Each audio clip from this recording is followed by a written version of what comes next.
going on, everybody? How y'all doing? Good evening. Yeah, it's a little late. Y'all get on in here and let's get going.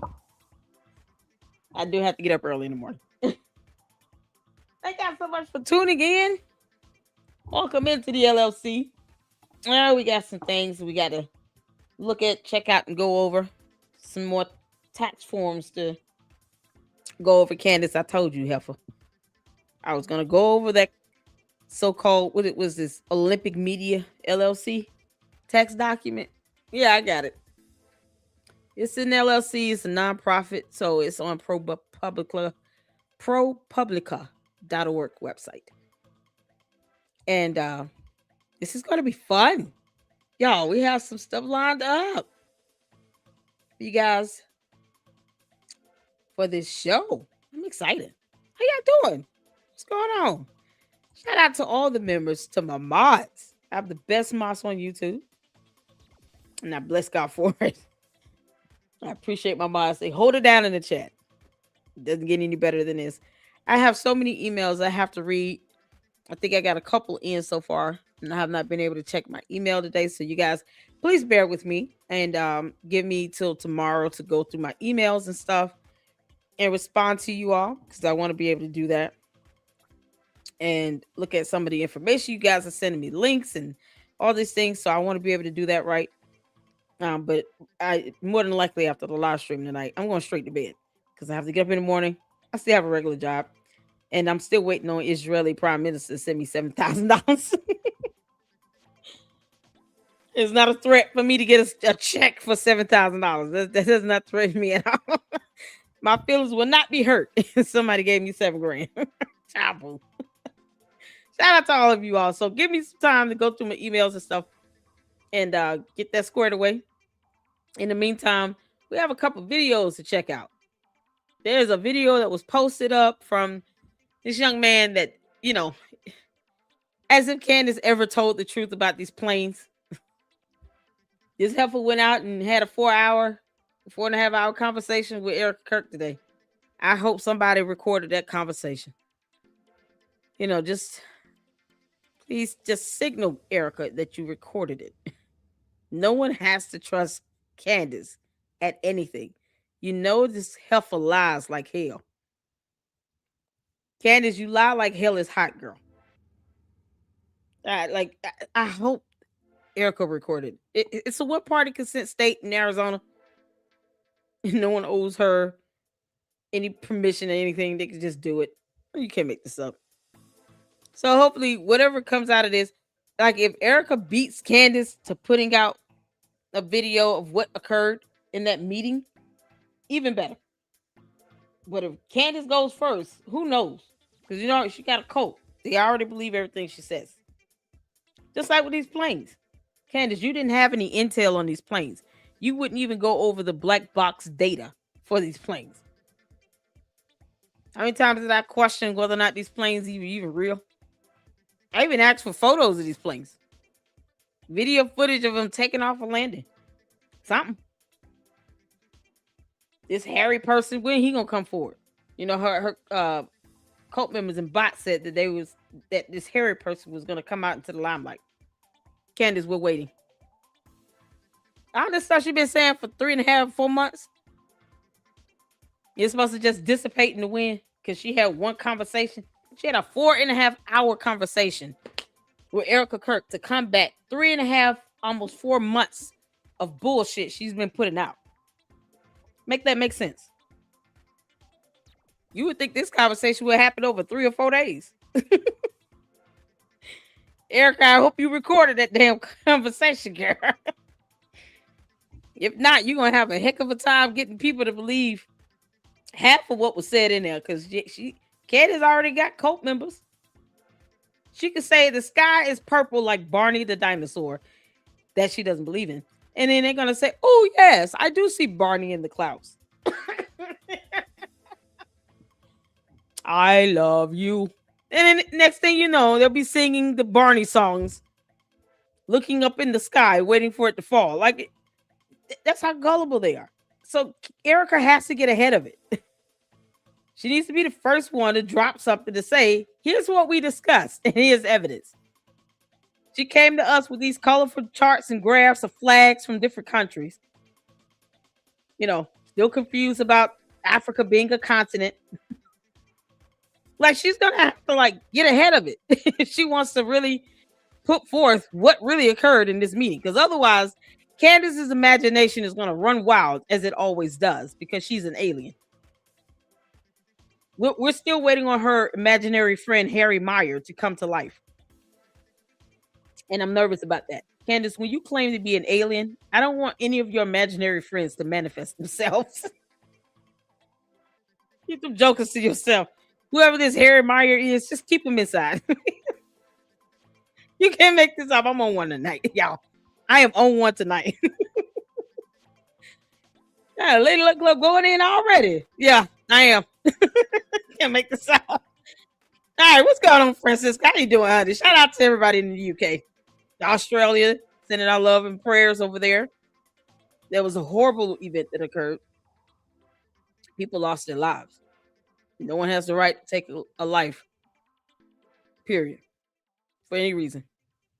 Unless you're exercising a death penalty and a jury has found that the death penalty is warranted based on facts and evidence in the law. You don't just walk around executing people. I mean, it's crazy. Right before Christmas coming up. Well, they celebrated Hanukkah. These people were Jewish, and they were celebrating Hanukkah in an event. He had supporters out there with him, and people got shot, and including the man that tried that stopped the gunman. It's crazy. So we'll go over that tomorrow because I know it's heavy. It's really heavy. Rob Reiner passed away. He and his wife were, found stabbed to death in their home by their own son. You have people out here. It's just, I mean, crazy stuff going on.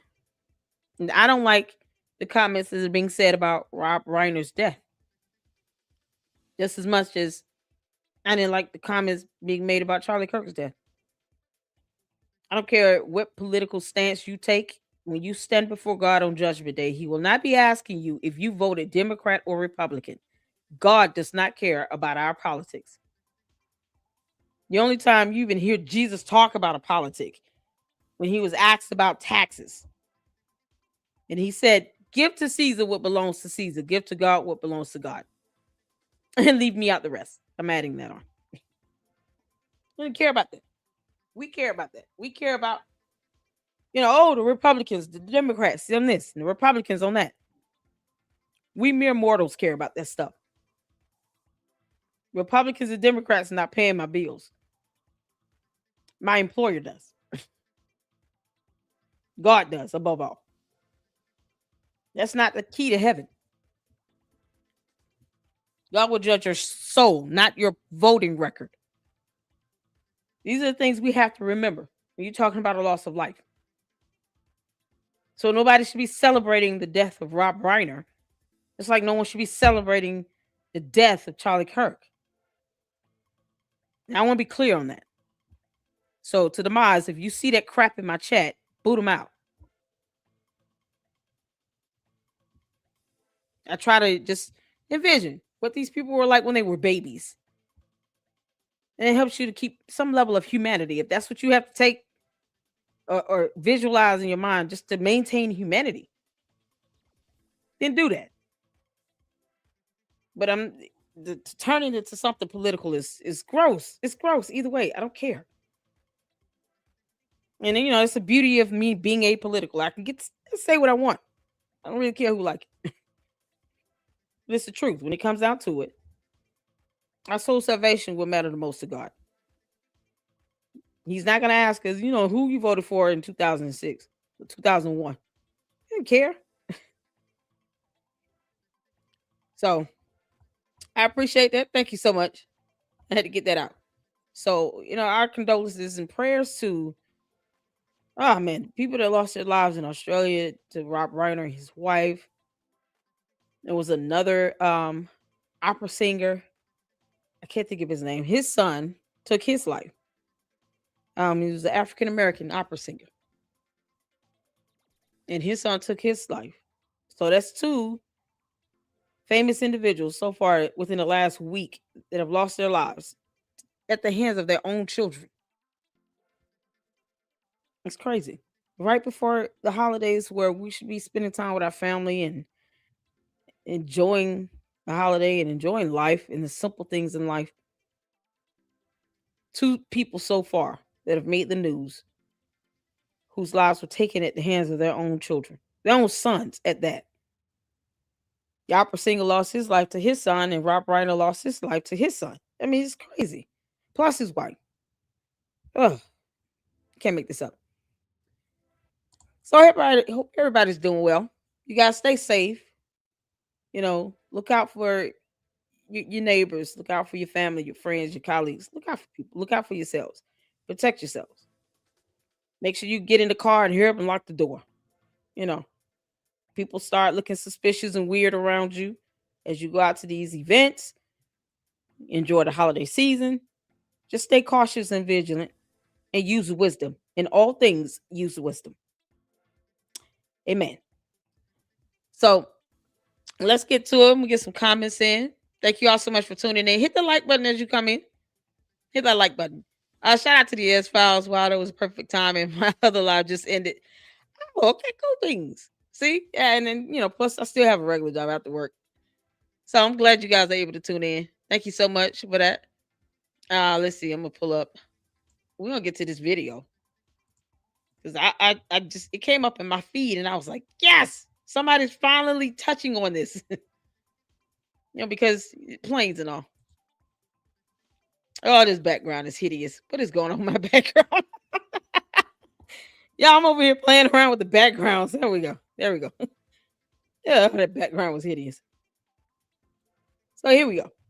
Let's get some more comments in right quick, and then we'll get started. I appreciate you all. Let's see here. Jenna, I got you. What's going on, Caleb? You all right? Good evening to you. Working on something new. Hopefully I can finish in a few days. You guys, make sure you check out S Files. Please drop your YouTube channel link. You're mod, you can drop your YouTube channel link. If you're a mod and you have YouTube channel links you want to drop, feel free to drop them. Y'all don't even have to ask. Just drop your YouTube channel link in the chat. If you recognize other content creators in the chat, perhaps I missed them. Sometimes they'll creep in and out. I might catch a comment here and there. Berean Babes will come through here, or Jay the Informant, or Information Man, and my brother in Christ, Jay Witt podcast. They'll come through here sometimes, and I'm on another screen, so I may not see the comments. So always, if you see them, content creators that come through here, please make sure you drop their YouTube channel links. And if you are a content creator, let us know, and we'll give you some recognition and give you a shout out. That's how it should be. So you guys check out the S Files, a fantastic mod who created that absolute hilarious video. Oh man, 12 Days of Conspiracy. Got me to a theaters near you. So go check out that video on her channel and just have some fun. You gotta laugh at things. Candace is somebody you just gotta laugh at once a week. You can't make stuff up. Oh man, Candace apparently shared intel with Erica. Candace, you don't understand the definition of intel. Stop impersonating investigators, girl. Candace doesn't have intel. We're literally about to hear a video of her Egyptian plane nonsense be debunked yet again. Because Candace, you never showed any black box data from these planes. You typing some stuff up means nothing. Absolutely nothing. If you're wrong, at least 51%, you're wrong. She'll find out when she go to court. Even in court for civil proceedings, the burden of meet is the preponderance of the evidence. That's at least being 51% convincing. This young man is saying she's 66% wrong. We're going to go with that. If the court is okay with 51%, we're good with 66. He can't make this up. Oh, man, but she can't show receipts to the public. Make that make sense. Exactly. And that's all we've been asking for, Caleb. That's all we've been asking for. Post your evidence, Candace. Just post your evidence. Erica, please record everything from hello to goodbye. I know, right? If you guys, saw the live I did yesterday, I actually put the comment in real time up on Twitter X, and I was like, "Girl, record that hearing, the video, the meeting. Record it." I'm thinking about the court hearing. Record that meeting for the love of God. Record it, because no one has to trust Candace at anything. She's been lying for almost 4 months. Candace, who's the shooter? You can imagine how she's going to use that opportunity to pivot, right? Hey, Emma, how you doing? Do you have 2 channels now, Lady Luck? I've always had 2 channels. But the second one was more so geared towards being a clipper for Tommy G. But because I can't keep up with his content and what's going on, and he's a fantastic content creator, don't get me wrong. I just couldn't keep up with it with the time constraints. I just decided to rebrand it, and that's going to be kind of like our tea gossip channel. Over here, it's independent journalism. Over there, to just be kind of let loose, trending type topics. You know, uh, evictions and court body. Police cam, body cams, court cam. Just things that just like, okay, let's dish out some tea on this sort of thing. So I just rebranded it. That's kind of the idea on it. So if you guys want to let loose, we go over there and check out some content over there. And I still gotta get a live stream set up and going over there. But I am. We're gonna get to that. Because sometimes you just need a brain break. Candace is already a migraine inducing alien from outer space. So sometimes you just gotta get a brain break from it. Her and Umar. Child. Cult leaders are exhausting. Yeah. So yes, if you can, make sure you subscribe to my second channel, The Lady Luck Club with Sweet Tea. Yeah, I thought it was just funny. But The Lady Luck Club with Sweet Tea, check it out and subscribe to it. Let's get that up to 2,000. Maybe we get up to 2,000 subs over there, and get the content flowing. I'm going to try to get my best to get a live stream for that separately this week, and do it before I get to enjoying the holidays with my kids. I'm so looking forward to next week. I'm ready to sleep in. What's going on, C5? How you doing? I can't believe I came in on time. Yay! I know, right? Love from Israel. Love back to you, honey. Love to UK. Love to Australia. Love to France. Love to all of you all. It's exciting. All right, y'all. We're going to get started because I don't want to be too late, and I don't want to hold you all too late trying to recognize all of you all. What's going on, Tavares? How you doing? Shout out to my mods. Everybody speak to everybody. S5 says 10-4. Juju said, I'm not a mod, but I got you LLC. If you want to be a mod, let me know. Send me an email with your full YouTube channel tag if you would like to be a mod here in the LLC or in the LLC with Sweet Tea over on the second channel. Just email me and send me your full YouTube channel tag, and I will make you a mod. Not everybody. I don't want the bots. Y'all get on my nerve enough. Just people I know that's got some common sense. The bots, honey, they just bots. Bots are bots. All right, y'all. Y'all ready? We got some new people up in here. Who's out of frame? What are you talking about? See, you don't know how that. The only danger to Candace is her mouth. What? Who is Hirely now? Where's your name? Hire Lyle now? Lyle? That's a heck of a profile name. Is it Hire Lyle now? Watch the video frame by frame of what? Candace is not a pilot. Who's the guy in her ear? He about as wrong as she is. If you don't present black box data, see, here's the basic fundamentals that they don't research. Black box data gives you all the data of what's happening with that plane from the moment it takes off to the moment it lands, even when it's on the ground. Data is being collected from that plane to the black box. You have 2 components of that. I'll let you look that up. If she can't support anything she puts out with any data from those black boxes, I don't care. Because that box with those 2 components tells you everything you need to know about what's going on with that plane. She doesn't even pull in the data from the ATC side. This is what good journalism does for you. I don't have to listen to her when she's not a pilot. She knows nothing about aviation. She's not an engineer. She's not a designer. She's not an aircraft mechanic. She knows nothing about planes, fundamentally speaking. Basic information. She can't even express knowledge of it. If she did know it, she would express it. She would go over, here's what a black box is, here's the components of it, here's how data is collected, here's what I expect to see when this data is retrieved from the black box, from the FDR and the CVR. Basic information. She won't even show that she understands how planes work. She literally thinks that a transponder can be seen with the naked eye. Why would I need to watch anything frame to frame when she won't give basic information about a damn plane? I'll leave it up to you to grovel the ground and worship the ground she walks on. I don't owe her that.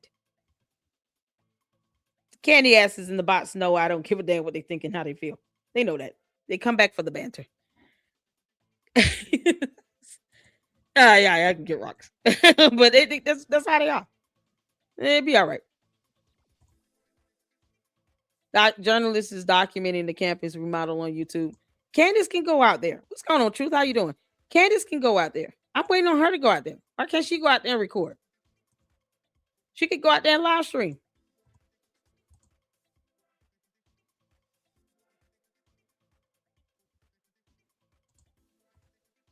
Chris, what are you talking about, man? Y'all like children? What are you saying that for? What does this comment mean? I'm not getting your comment. Let me give you an opportunity to clear that up. Candace, who? The alien.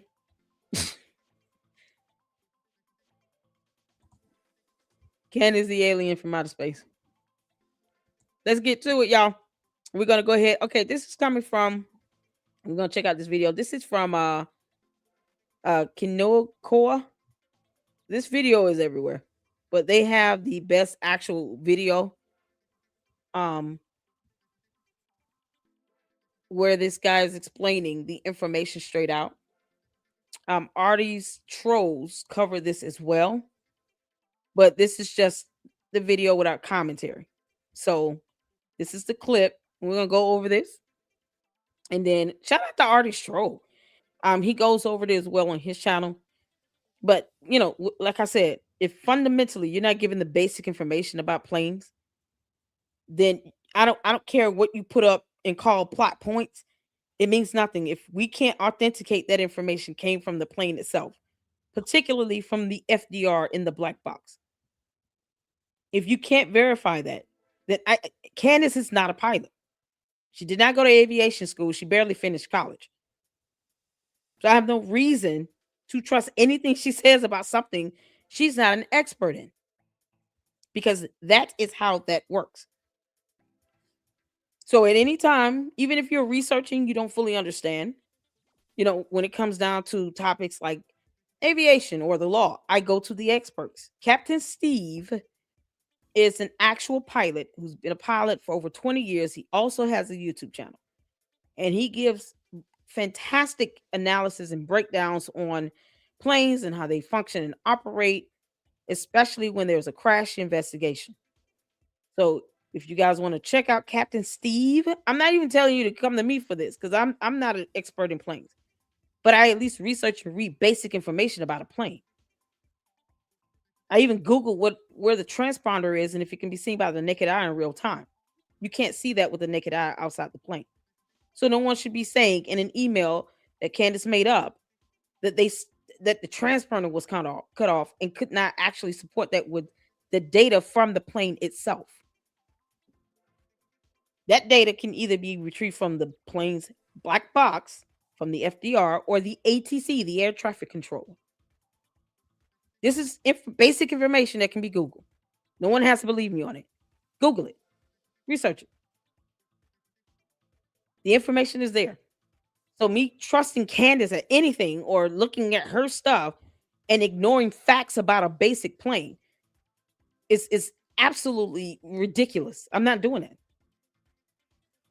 Child, please. Plus, I'm not in the mood to lose brain cells today. We all needed this little break. So I'm glad Candace did not do an episode. But don't worry to the candy asses and to the bots. She'll be live tomorrow. And we'll watch it. Oh, God. Because I really want to know what was said. I just hope Erica puts out a video. And if she has to debunk her, this will never end. If Candace puts out a video tomorrow and she says anything that did not transpire in that damn private meeting, which in the back of my mind, I'm sure that's what she's going to do. She's going to misquote something, misstate something, mislead people, misrepresent something. Even if it's a facial expression or a tick. She's going to say something dumb and to try to bait Erica Kirk to have to come out and now debunk that, which was done privately, unless somebody recorded it. Because otherwise, once again, we'll be in limbo of wondering what actually transpired and who's telling the truth. We're not in the mood.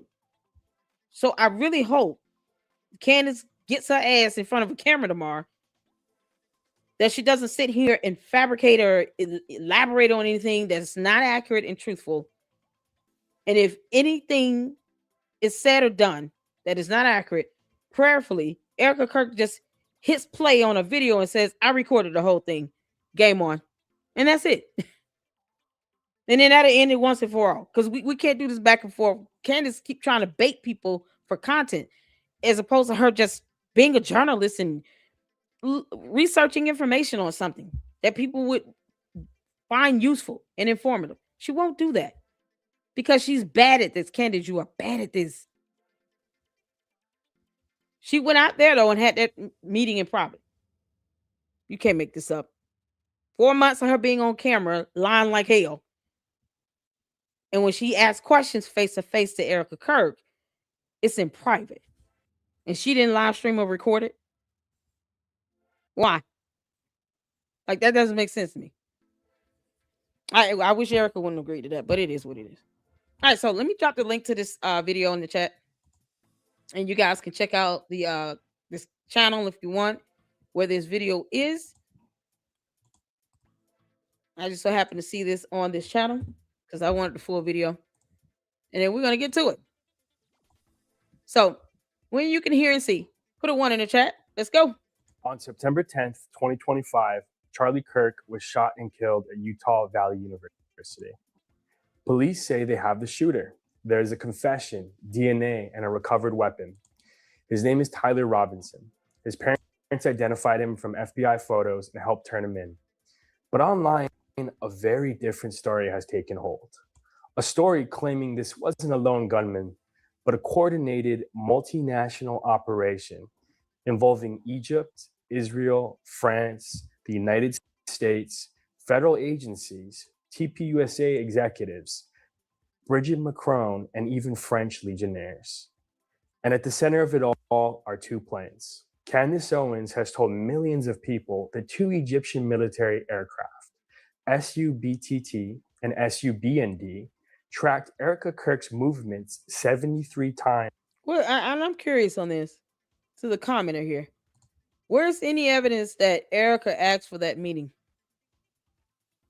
How do you know Candace didn't ask for it? She went out there, she agreed to meet with her and didn't live stream it. Who brought the meeting up? Where's the evidence that Erica asked for the meeting? I don't know how to pronounce your name. I'm not even going to try. Where's the evidence that Erica asked for this meeting? Candace could have asked for it. You know, she's got to have an out from all this nonsense for 4 months. Either this is what she's using the meeting for, to come out and say, I'm going to go ahead and move forward. We came to a conclusion on this. We're going to move on to something else. Or she's going to lie like hell and embellish and then keep baiting Erica Kirk to have to debunk her dumbass. What evidence do you have to prove that Erica Kirk asked for this meeting?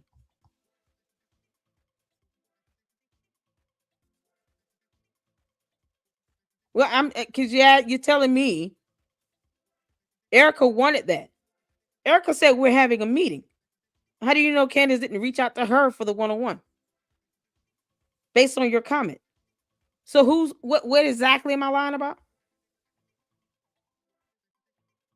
Candace went out there for that meeting and she did not record it, unless there's a video you know about that I don't.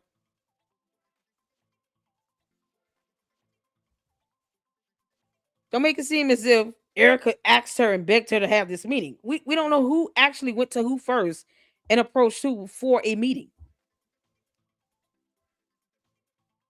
So when you call someone a liar, you better have some facts and evidence to back it up. Doesn't matter who tweeted it, who asked for it first, who approached who with the meeting. It's a simple question. Yeah, we got to refresh our brains.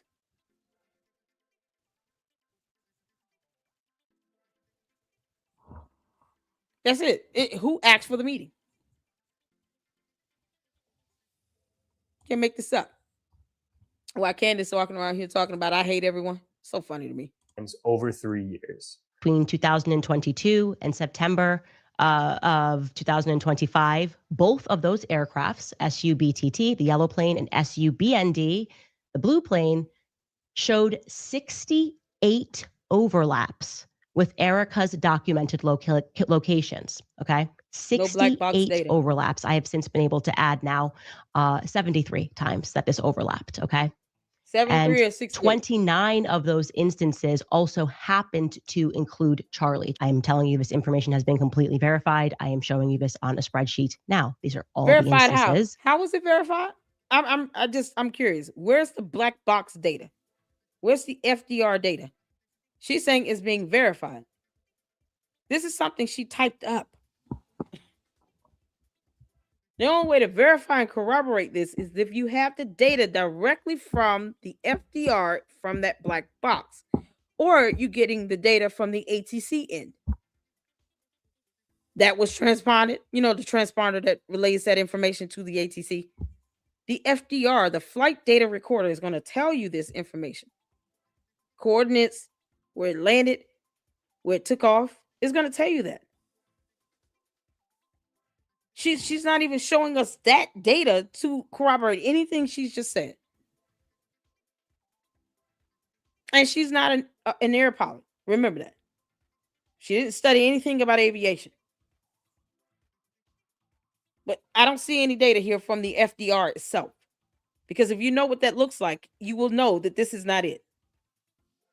In which this plane, 68 instances that this plane crossed with Erica.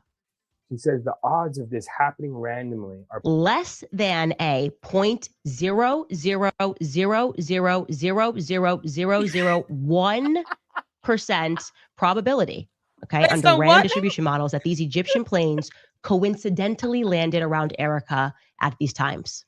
In her words, the Egyptian planes hold the key. The Egyptian planes hold the key, and that is obvious. Maybe these planes might be the key to everything. They hold the key to solving Charlie's assassination. Egypt to Israel to France, the United States to TPUSA to Charlie's murder.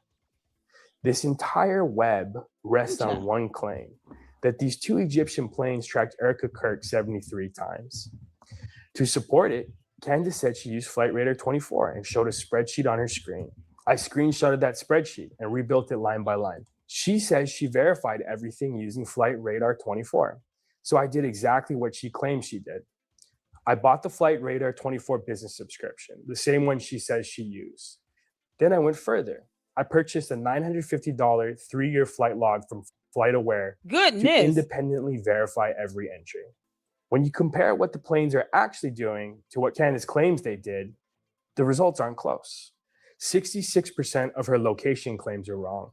And in 60% of the cases, the aircraft is on an entirely different continent. She has devoted much of her last 21 episodes to tying Charlie Kirk's... Dear Lord. So he got some backup information. Line by line. She says she verified everything using Flight Radar 24.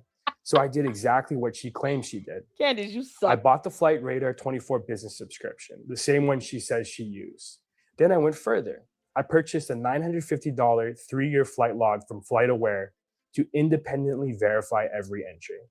When you compare what the planes are actually doing to what Candace claims they did, The results aren't close. Oh my God. 66% of her location claims are wrong.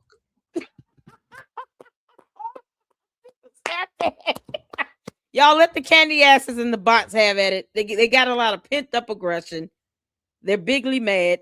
Their Lord and Savior went out there and met up with Erica Kirk. They're going to copy and paste the same comments. And you see them flowing. You know, unless it's something racial slur or something like that, you guys kind of know the drill now. Just let them get it all out. They're going to throw their tantrum and have epileptic seizures. You know, because the tantrums is just getting hard and heavy in the chat. Hit the like button, you candy asses and dumb bots. Why y'all misspell everything? Just hit the like button and learn something today. We're here to teach you. Let's start with this black box because they don't understand that. The black box data in planes is crucial for aviation safety and accident investigations. It captures a wide range of data, including flight data, speed, altitude, engine performance, and navigation details. Guess what navigation details includes, children? Coordinates, flight patterns.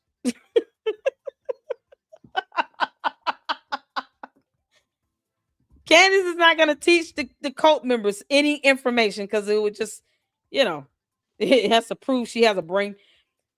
So here it is. Black box data. You know, because it's still a Google search. The cockpit voice. No dirty jokes in the chat, please, about cockpit.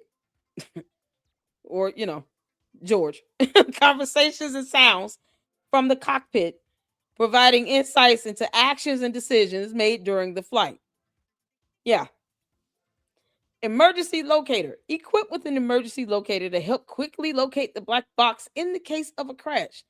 The emergency locator would help them to locate the box no matter where it is. So if it becomes detached from the plane, they'll be able to find that black box because it gives you all the data you need to help you with the investigation. Durability. Built to withstand extreme conditions such as high temperatures, impacts, and water immersion. And somebody let me know what is the highest temperature as far as if it was on fire, the black box can sustain. You know, because we like to engage in the chat here and share real information. Location. It's painted in a bright orange color.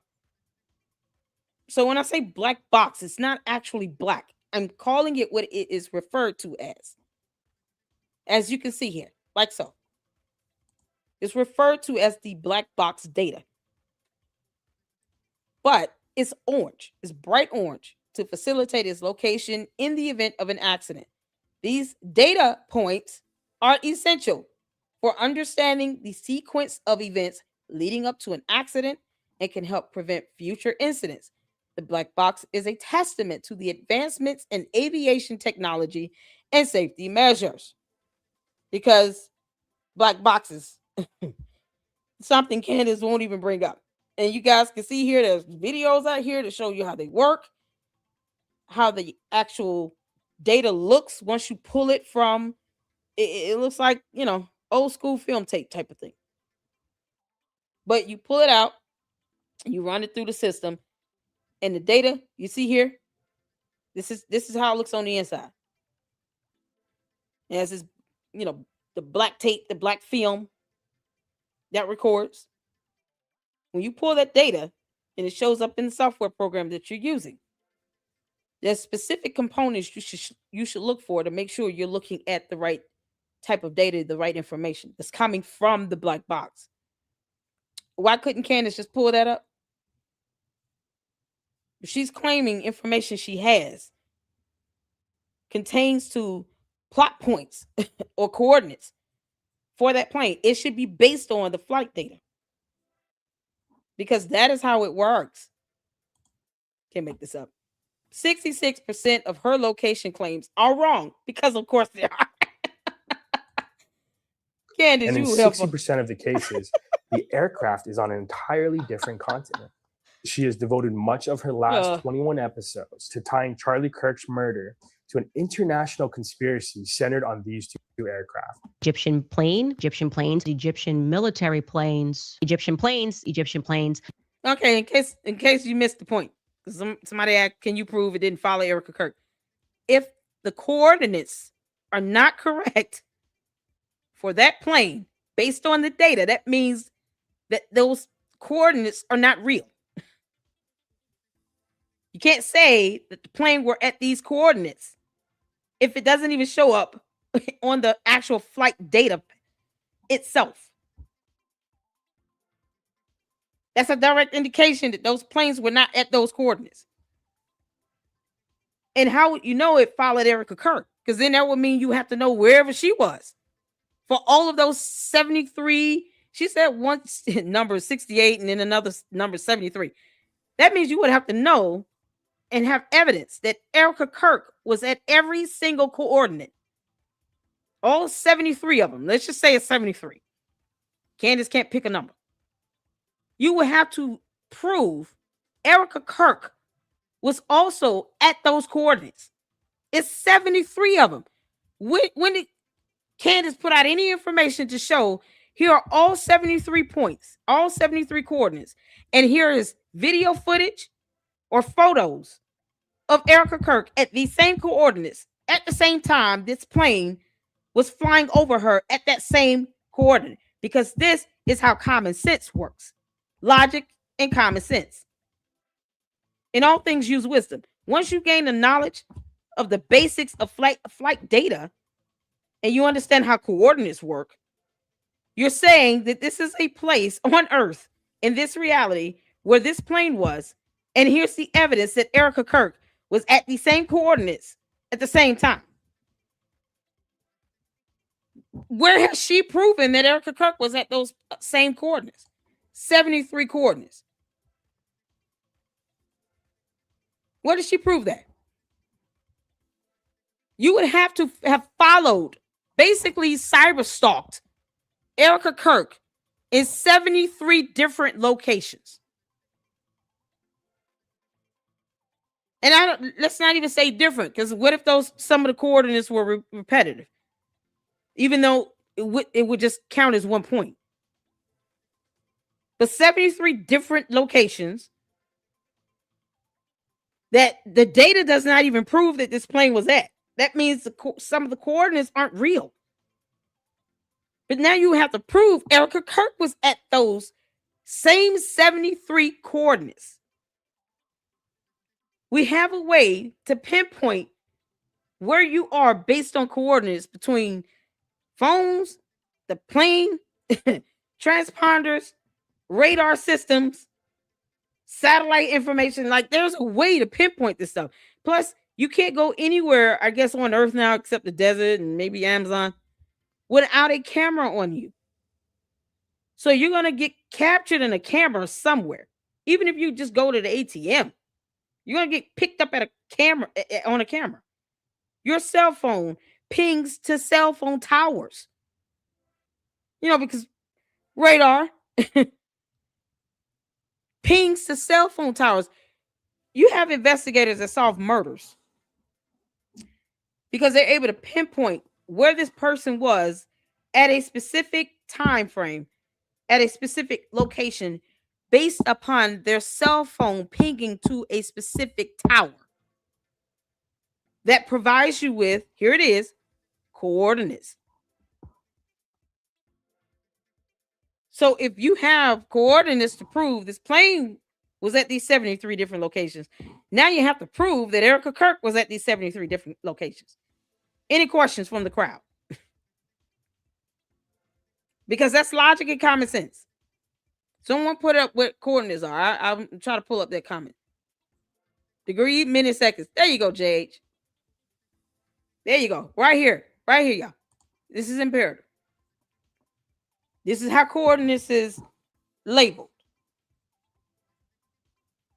Degrees, minutes, seconds. Some people understand the terminology of longitude, latitude. So all those who are, educated in aviation or even just tracking, put up information you know about how to track a coordinate.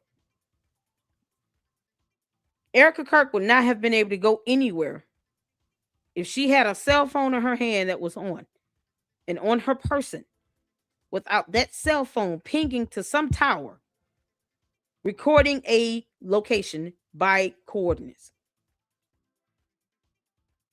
So my question is, who the hell cyber stalked Erica Kirk at 73 different locations?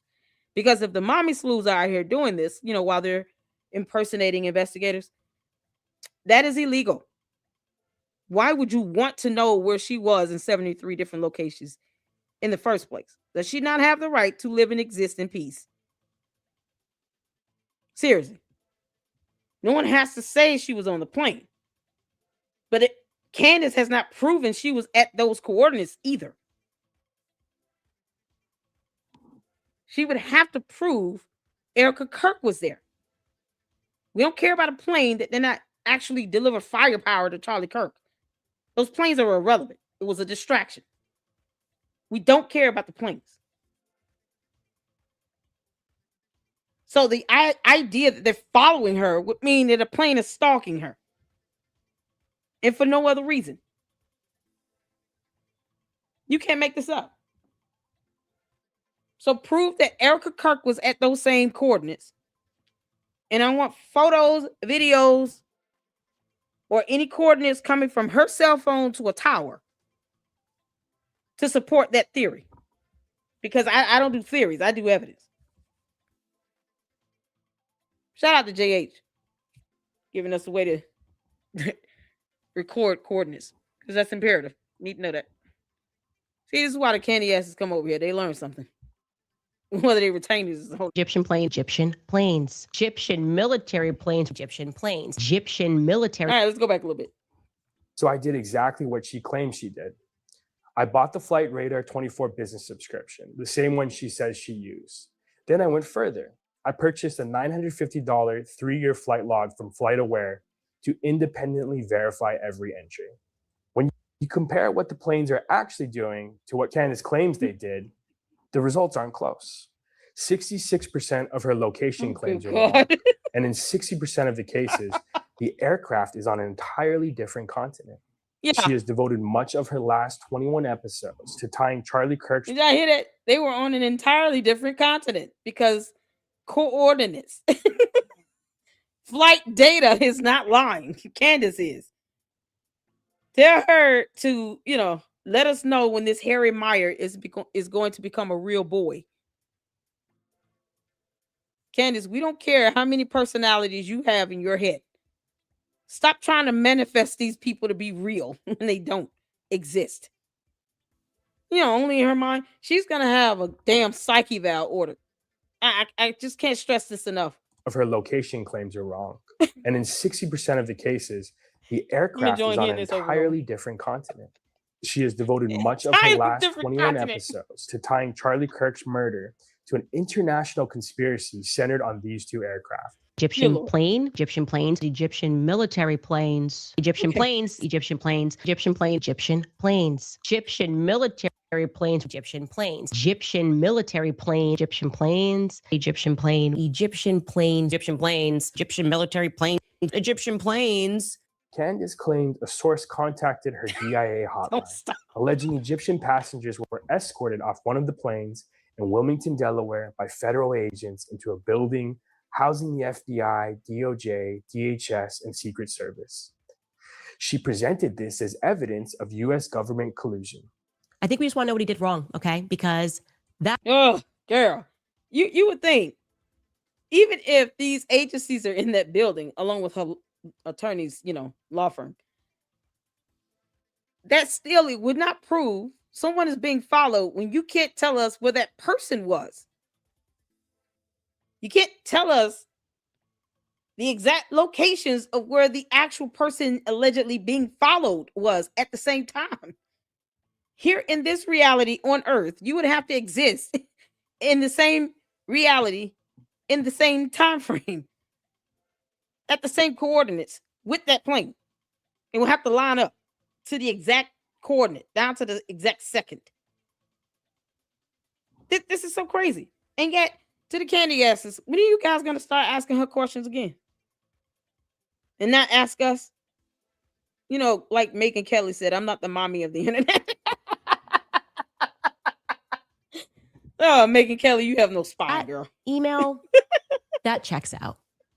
Yeah. Secret Service, Yeah, the honestly. FBI, the DEA being involved, why this plane, the quote unquote Egyptian plane, landed into Wilmington, that checks out.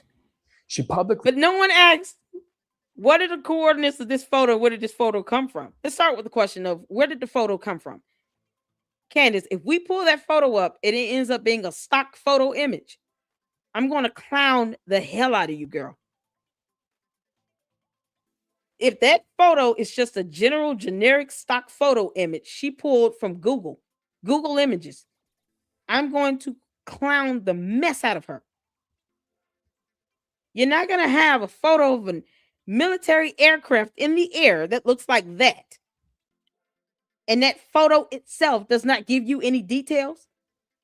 It doesn't give you a location. You know, photos can give you locations too. You can't make this up.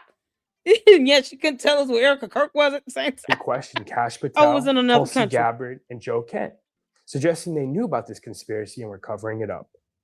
I think we know why Cash Patel is out, right? I mean, I read this, checked it, verified it, and I just want to know why, Charlie. I want to know, Candace, where's the text message to the FBI agent? You know, when you were talking about, well, there's an assassination attempt on my life, and it was, you know, Club d'Assault, and they're taking payments, and they're still suing me, and, you know, the book phones are sucked. Candace, post up the text message you sent to that high-ranking FBI official. Show us proof that you filed an official complaint to the FBI in good faith. In good faith. Remember the words good faith. It's going to come up in the next video. to know why the decision was made to murder Charlie Kirk. Why is she a off decision script? that very clearly had to be approved by Charlie's friends. What? She suggested TPUSA knew about the planes and tried to kill the story. That would include Candace, wouldn't it? She claims to be a friend of Charlie Kirk. You know, because hypocrisy is still lying, Candace. So, because Candace Owens doesn't understand the definition and concept of the word hypocrisy, still to this very day, when she says generic stuff like this, shouldn't she be including herself? Because she considers herself to be his friend, even though we all really know deep down she wasn't. The decision was made to murder Charlie Kirk, a decision that very clearly had to be approved by Charlie's friends. That would be her too. She suggested TPUSA knew about the planes and tried to kill the story. There are good guys everywhere. You know, lightness is always fighting darkness. And I received an interesting tip from a Fed that I'm going to share with you now that might be relevant. But Turning Point USA put in a personal request to try to get the Egyptian plane story killed, you know. And who told her that from Turning Point USA again? I sure hope in that 4.5 hour, the 4.5 hour private conversation between her and Erica Kirk, that she was at least able to give Erica Kirk a name of her so-called leaks within Turning Point USA. Because who the hell telling her this? You know, aside from that voice in her head. I find that to be very interesting. What is it about these Egyptian planes that Turning Point USA didn't want them to be discussed? I don't know. We don't care. But I am going to find out. I think we kind of have found out in a weird, really effed up no, way. You didn't. Actually, no. It makes my stomach turn. She claimed Israelis, Zionists, and the U.S. government panicked when she mentioned them.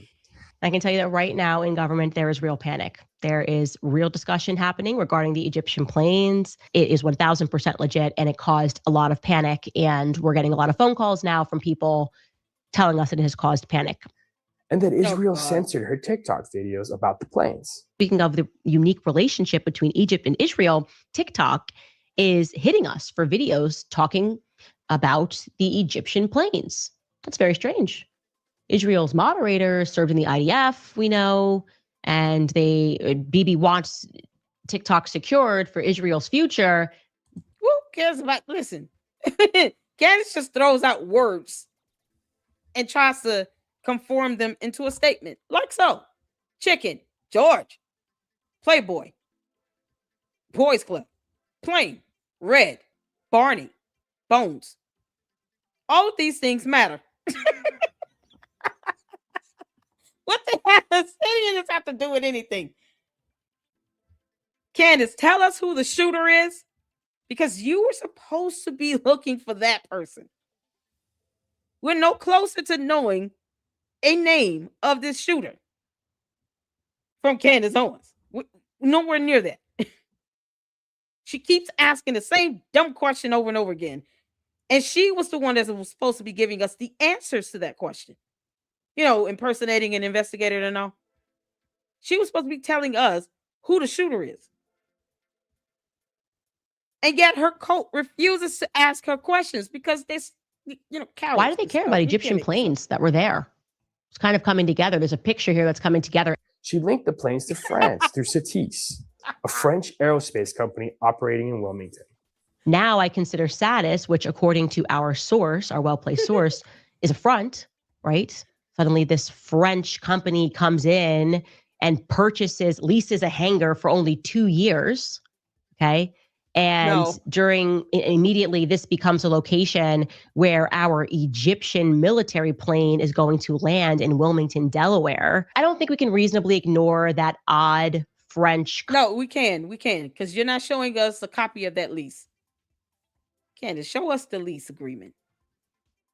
While we're sitting here finding addresses that links back to George Farmer and Parlor Inc.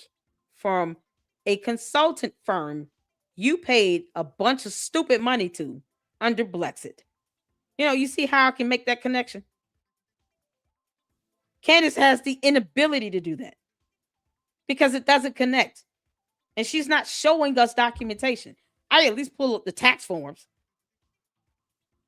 Where is this lease agreement? Company in Delaware. Now that our source proved to us that it certainly wasn't established to provide any maintenance to those Egyptian planes, and it was more than likely a front for something else, we should address that.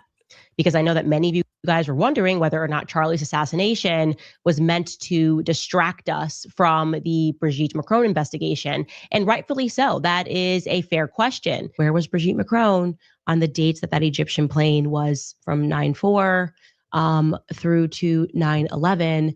Where was Brigitte Macron? She further claimed Israel was connected because an Israeli firm is the second largest shareholder in Satis. The second largest shareholder for Satis is Israel. Yeah, it's an Israeli firm based in Tel Aviv. When you compare Candace's claims to the actual data, 66% are wrong. 39 of the 65 verifiable entries place the plane on the wrong continent. 39 of the 65 verifiable entries. Some of them weren't verifiable. She said 73, did she not? Was that not the magic number? The total she gave at the end was 73. Only 39 of 65 verifiable entries. That means, what, 8 of them were not even verifiable? If we're going on what Candace said about the total number here. But I mean, those 39 entries places the plane on the wrong continent. Because Candace, Africa is a continent, not a country. This is the buffoonery she puts out. And it's so simple with debunking her. Just a little bit of knowledge, wisdom, and understanding, and being able to connect the dots and having common sense. Yet again, she does not tell us at all with any proof or evidence how Erica Kirk was at any of these coordinates at the same time. No videos, no photos, no cell phone tower pings, no nothing. Nothing. No data from Erica Kirk's phone or even Charlie Kirk if she was with him. Nothing. A real investigator, Candace, would be able to get cell phone tower footage and data and be able to analyze that data to pinpoint the actual coordinates of someone being in the same location. You can't make this up. She says the planes are tracking Erica. The aircraft are thousands of miles away. These are not minor errors. In another They're continent. continent-level inaccuracies. They collapse the foundation of her theory. But there's a deeper problem. Candace provides no verifiable evidence for Erica Kirk's location. There you go. No timestamps, no travel records, no photos, nothing. Her entire overlap model depends on data the public cannot verify. Nope. And that she herself cannot independently confirm.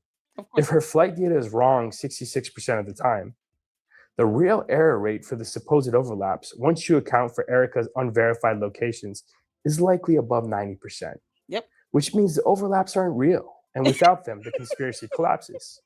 And there's zero proof these planes ever tracked Erica. None. Not once. Nope. The story collapses the moment you check the receipts. Exactly. Charlie Kirk's murder is a tragedy. 2 children lost their father. Yep. A wife lost her husband. Millions lost someone they admired. And instead of honoring that, Candace Owens built a global conspiracy around his death, a patchwork of anonymous emails, wild speculation, and insinuation stitched together around a fraudulent spreadsheet. It's insane. She's accused innocent people of murder. She's accused Charlie's closest friends of betraying him. Yep. She took the people Charlie loved most, the people he built TPUSA with, and she taught millions to vilify them. She's been strawmanning the case against the man who's most likely responsible for Charlie's death, Tyler Robinson. You know, when the candy asses and the bots start pushing out this narrative, and then, you know, because they copy and paste and follow the leader, you can kind of expect, based on this comment here, that Candace is definitely going to try to use this meeting to pivot. We care when someone lies like hell for 4 months. Period.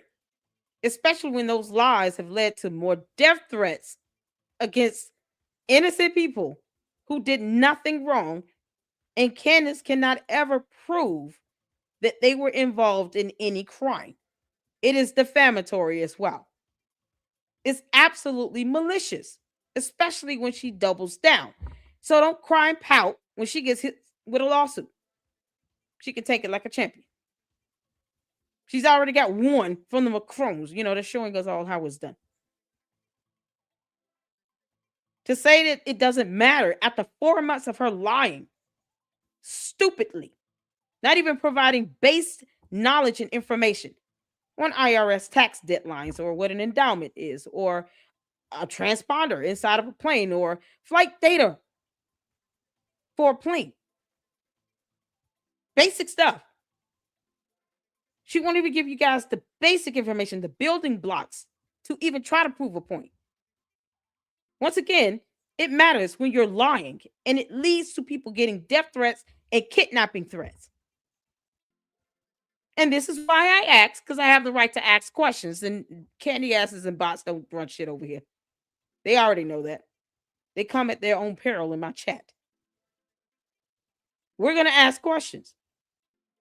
I would love to know who actually initiated the idea for these two to have a meeting. It makes a difference.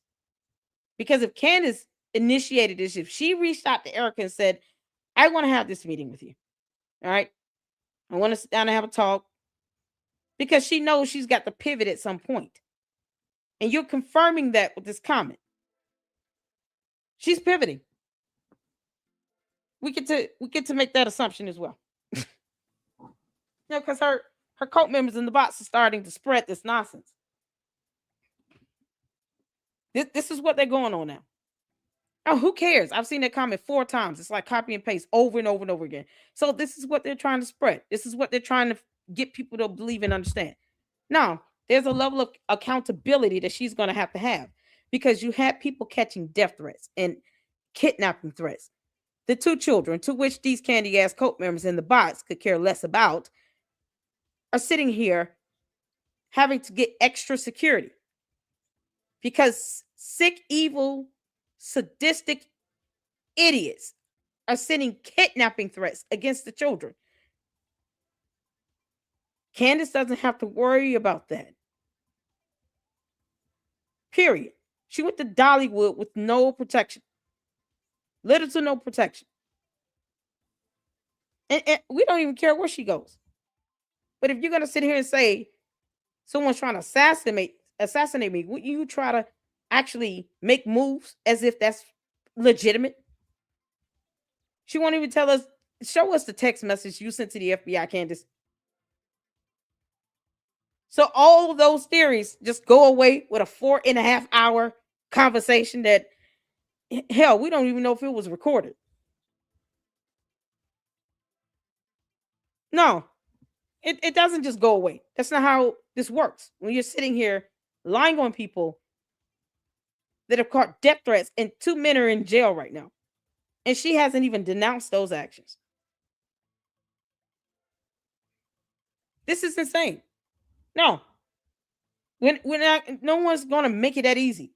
I want evidence. I don't care how anyone feels or what they think of her. I don't give a damn. You want to support her. You want to treat her like Jesus Christ and worship the ground she walks on. Go ahead. Enjoy that idolization. It should fare well with you on Judgment Day. But we don't do that over here. We're going to ask questions. We're going to talk about it. You know, because I'm the queen of this. You can't make this up. All these months, she's been saying all this nonsense. And clearly, she's trying to pivot out of it without even saying, I'm sorry. Without even telling her audience, her cult members and the bots. We owe an apology because we've sitting here and we've said all this for months.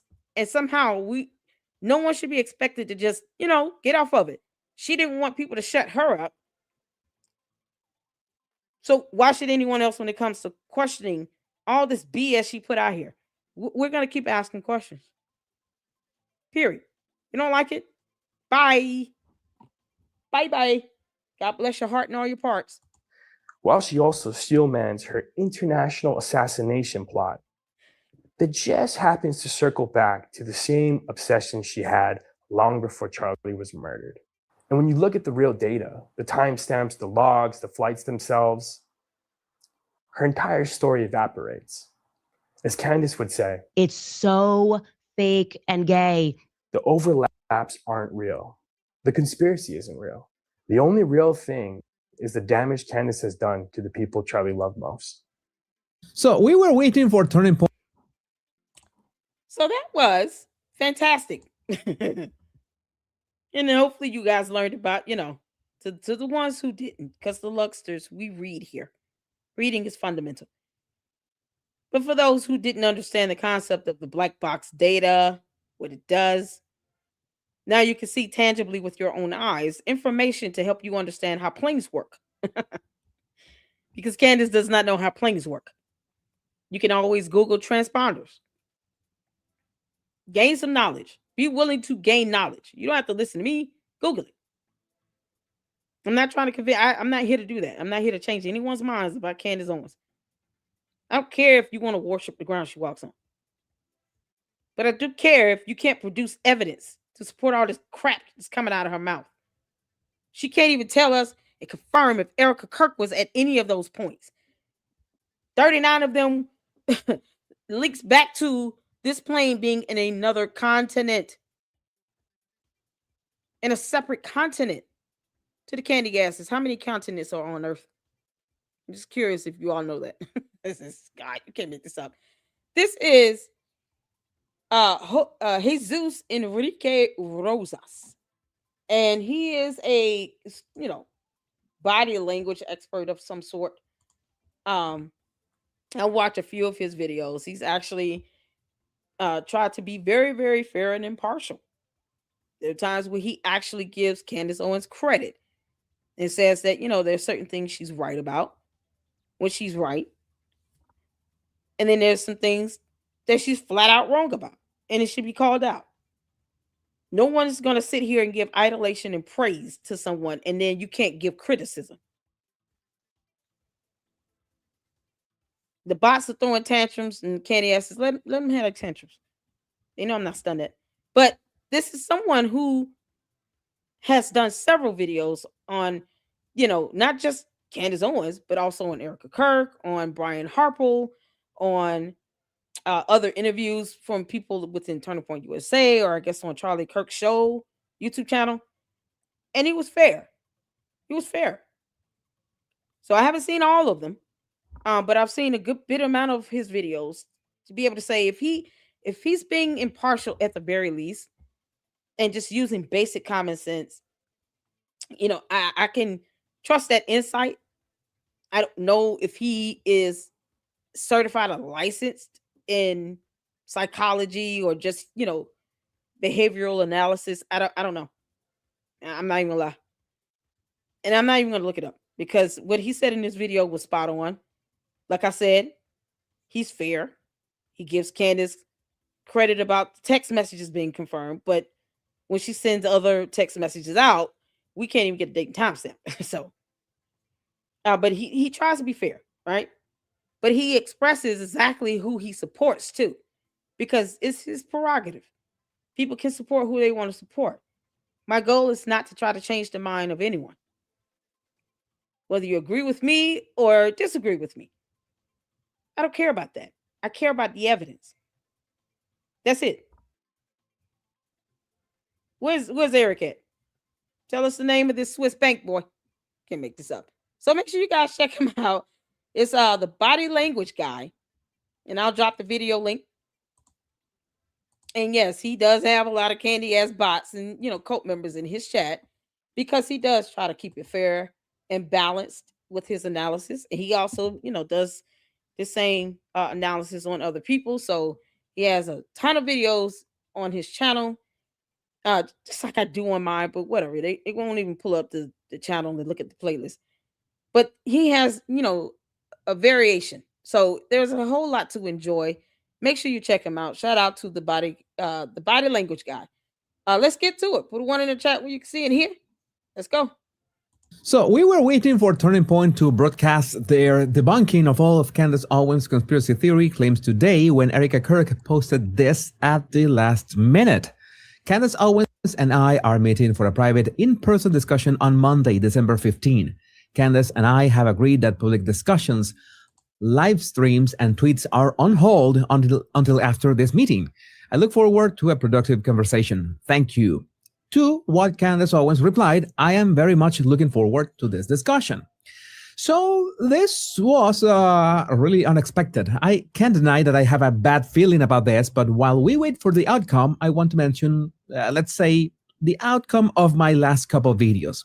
One of them being my stance on Candace Owens, and the other one being my body language analysis of Erica Kirk's body language when Candace was brought up. Maybe you already watched both of them. I can say this. I will agree to that. Erica Kirk shot some hilarious facial expressions. I laughed when I saw it. And we reacted to the CBS News town hall interview on Sunday. So make sure you go check out that live stream from Sunday. And I also have the actual full interview on my channel with no commentary, no commercial breaks, just the actual interview itself, the town hall interview. But the facial expressions were just off the charts. And I loved every minute of it. I'm not even gonna lie. I'm glad she was able to express her emotions through her facial expressions. Some people are just expressionable like that. It's like written all over their face how they're really feeling, and they don't have to really say it or in their body language. So this is crucial when it comes down to interrogations as well.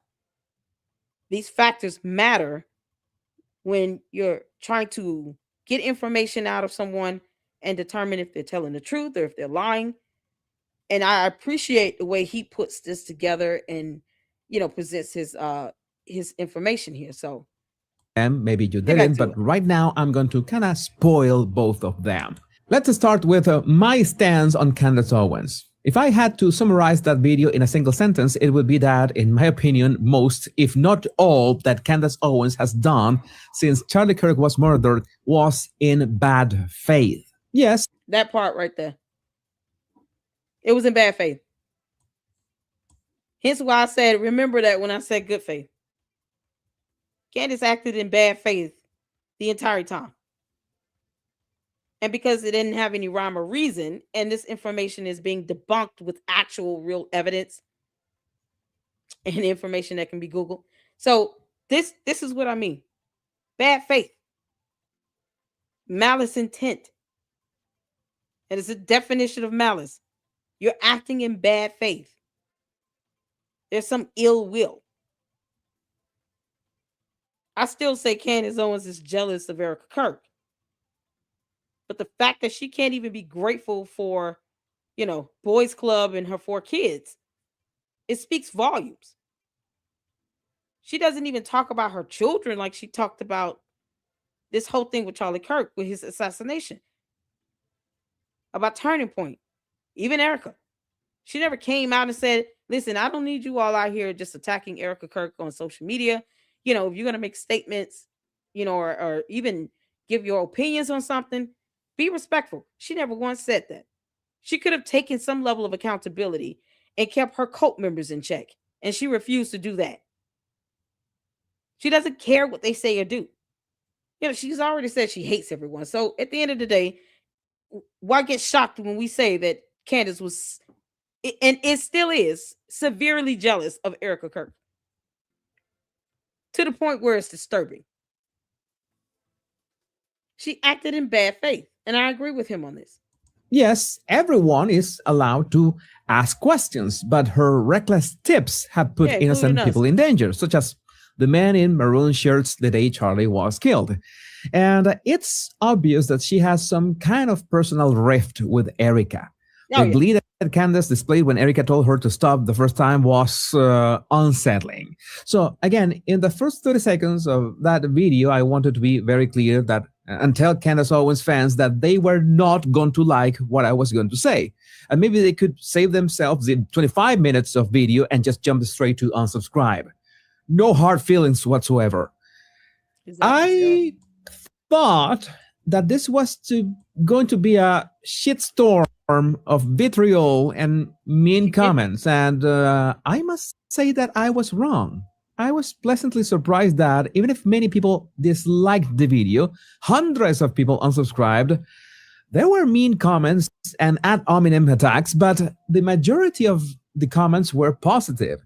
In fact, there were fans of Candace Owens who landed on my video. It was the first video they ever watched from my channel, and they liked it.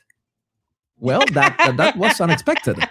I'm not going to say that there were many of them, but there were some of them. And I must say that I was surprised because in previous videos, when I mentioned Candace Owens and say things that like I'm not a fan of her, I got pretty heated comments.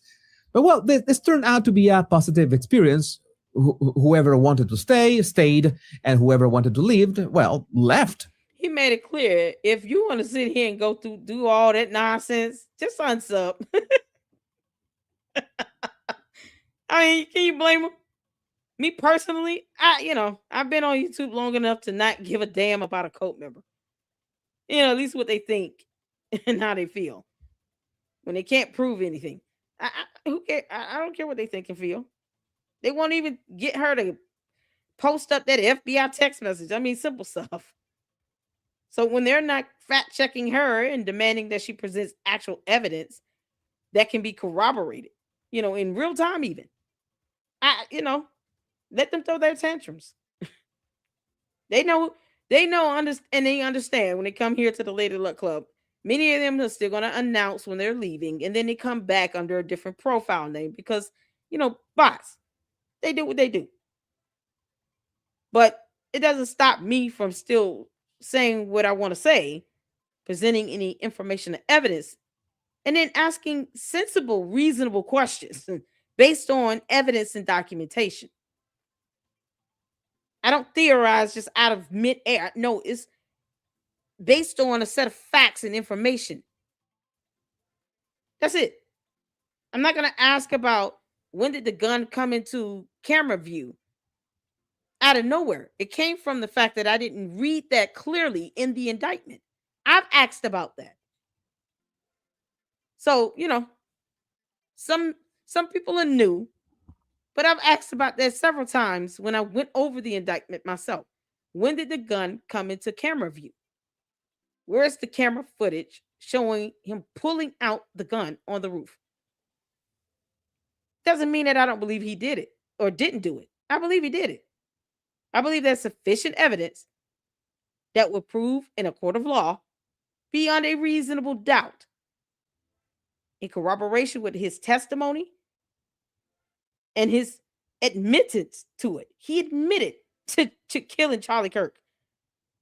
There's no evidence to prove the contrary because Candace Owens won't tell us who the shooter is.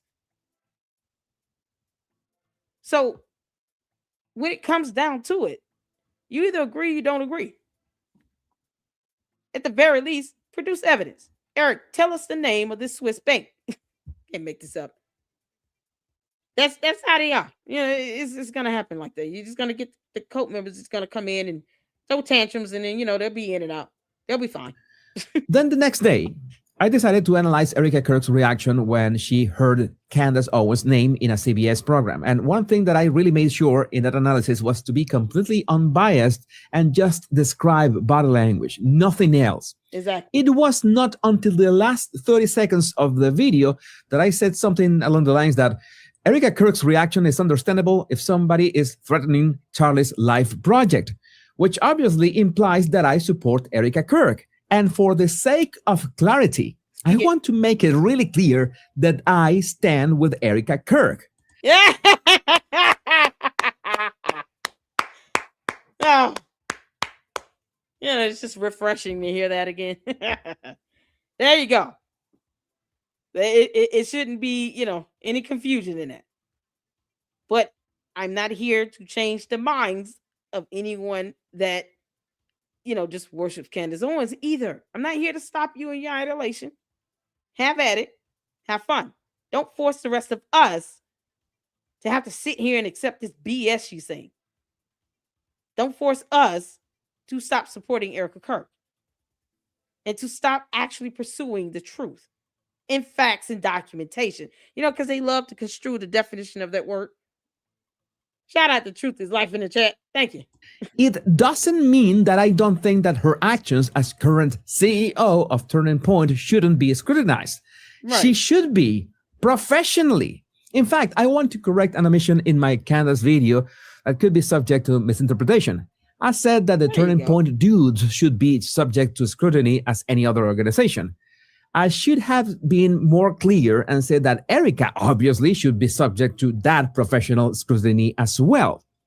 Notice that I emphasize the word professional. Yeah. This is on purpose because I need to talk about the comments under my video analysis. In all my content making career, I have dealt with all sorts of toxicity, and comments can get really vicious really fast in some instances. But nothing, and I mean nothing, could prepare me for what I saw in the first couple hours of that video going live. There were the most borderline psychotic people saying that Erica is a literal demon. I mean, I think that was the lightest remark on her. I have never seen something like this. Now, a fraction of my audience claimed that I don't allow dissent, but I always invite you to comment in a civilized and polite way. One thing that did not happen. Yeah, because he got the right to sit here and say, you come into my channel, my platform, you're going to be civilized and respectful. I mean, seriously. Candace Owens put out this lie. People are trying to shut her up, but yet she has 3 to 4 months worth of videos where she's not shutting up.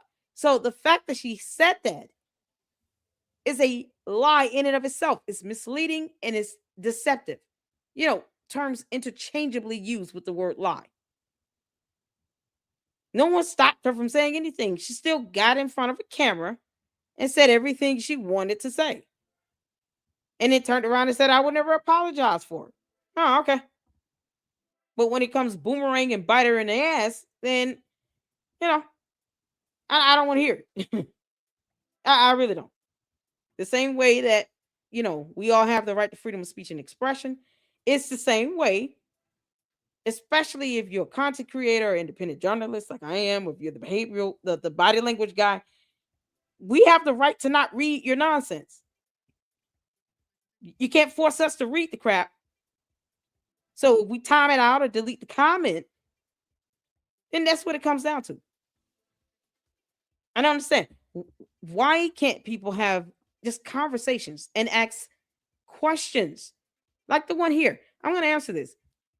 I have no idea what's going on with the firings over there at TPUSA.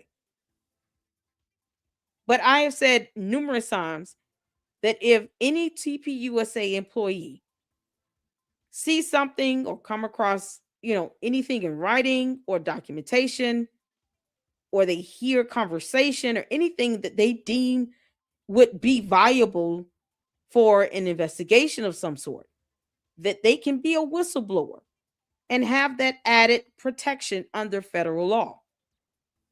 The Whistleblower Act is a federal law that protects people coming forward to say something has occurred that is unethical, illegal, and or immoral, that is worthy of getting some level of attention, to at least have somebody look into it and investigate it.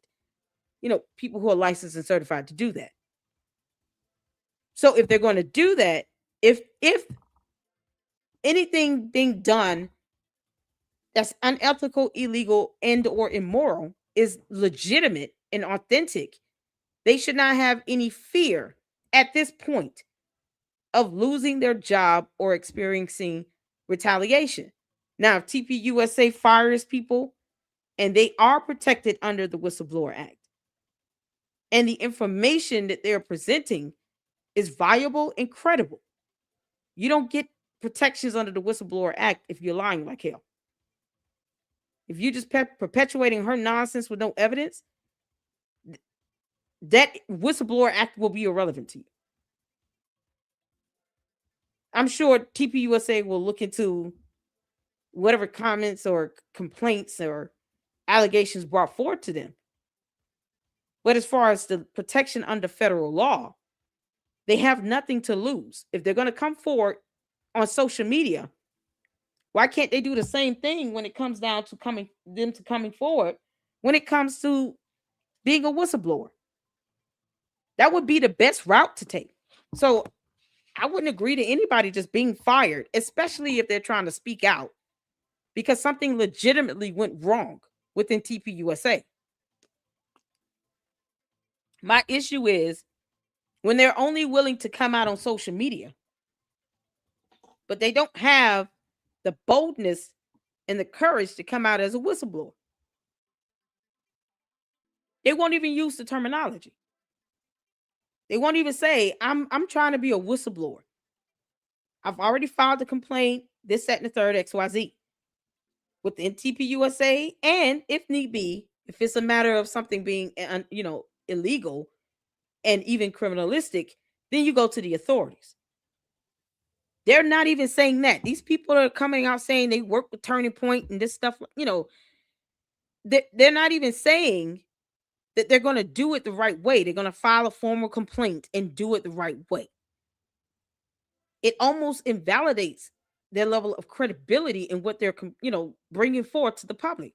Because if they won't do it the right way, professionally, under federal law protection, then why should anyone believe them when they're just simply running to social media?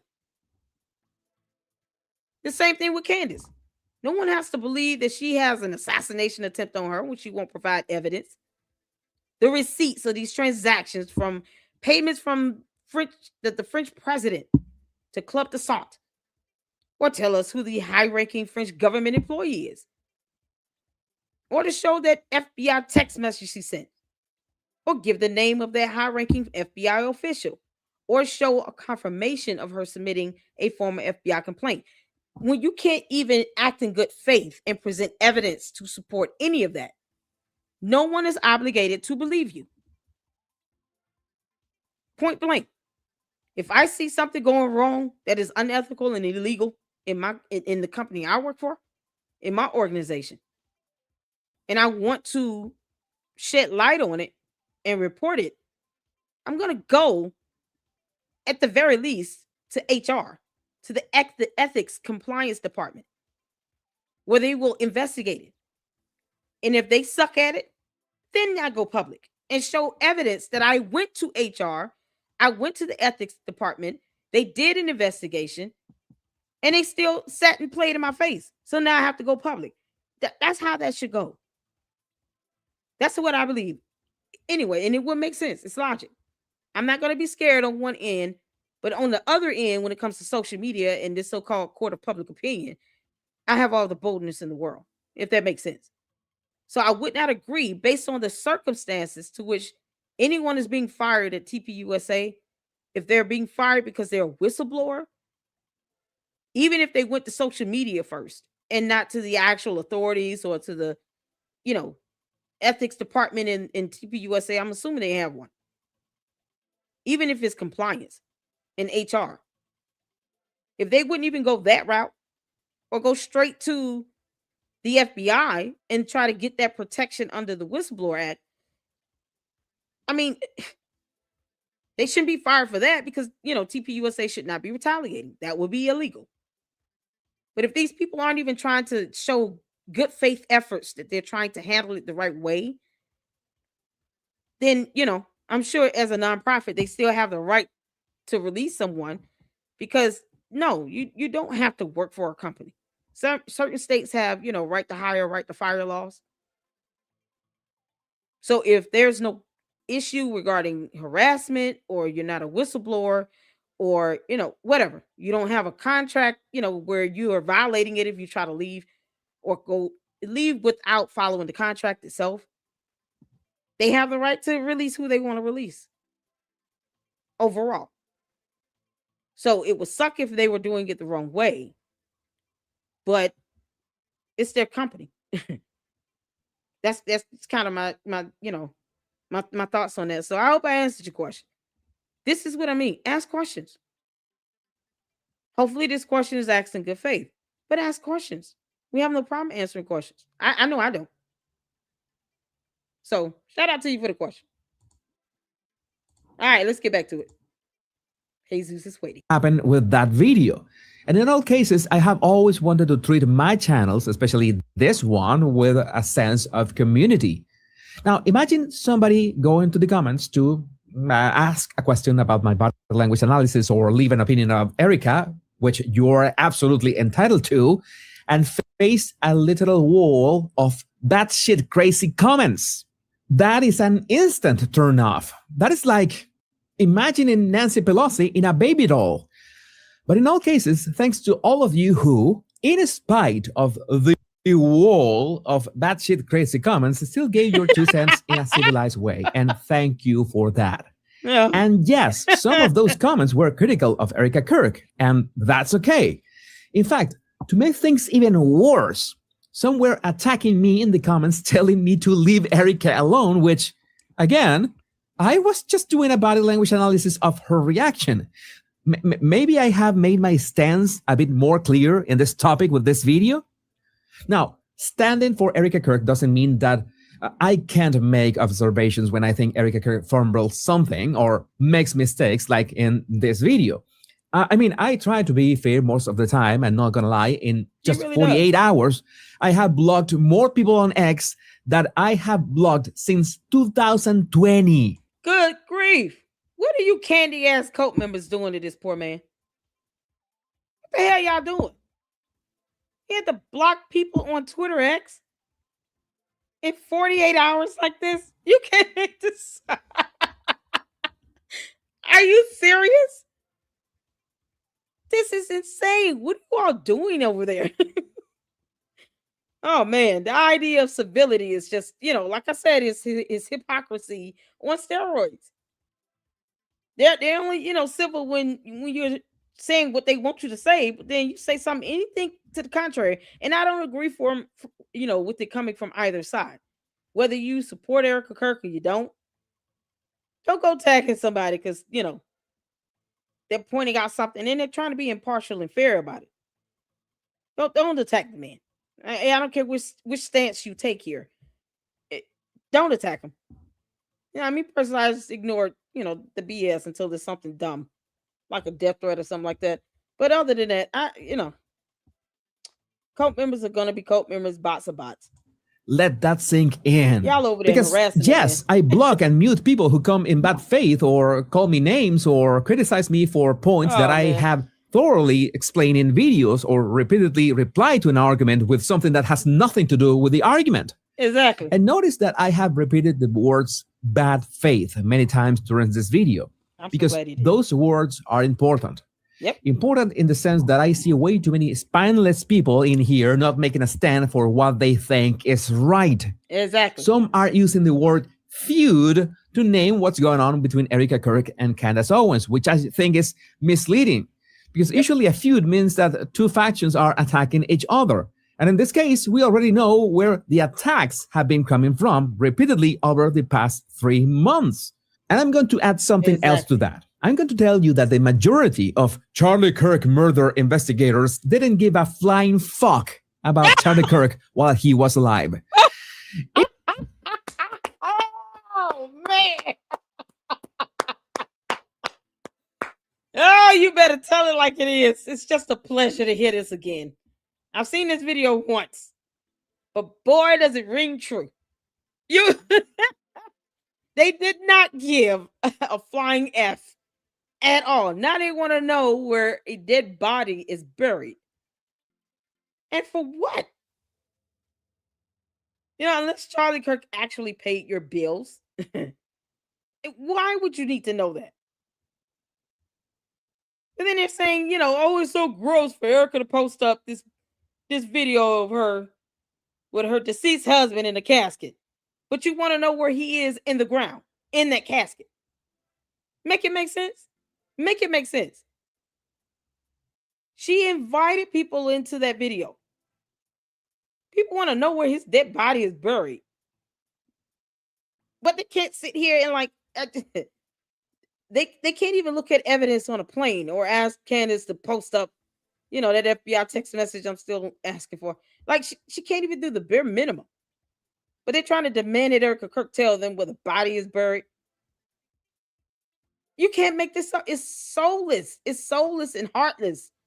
You got all these soulless miscreants just roaming the earth. In fact, so many of the people that Candace quotes on her show used to openly attack Charlie when he was alive. Yeah. You might ask me, do you have hard numbers about this, Jesus? Do you have something to support your claims?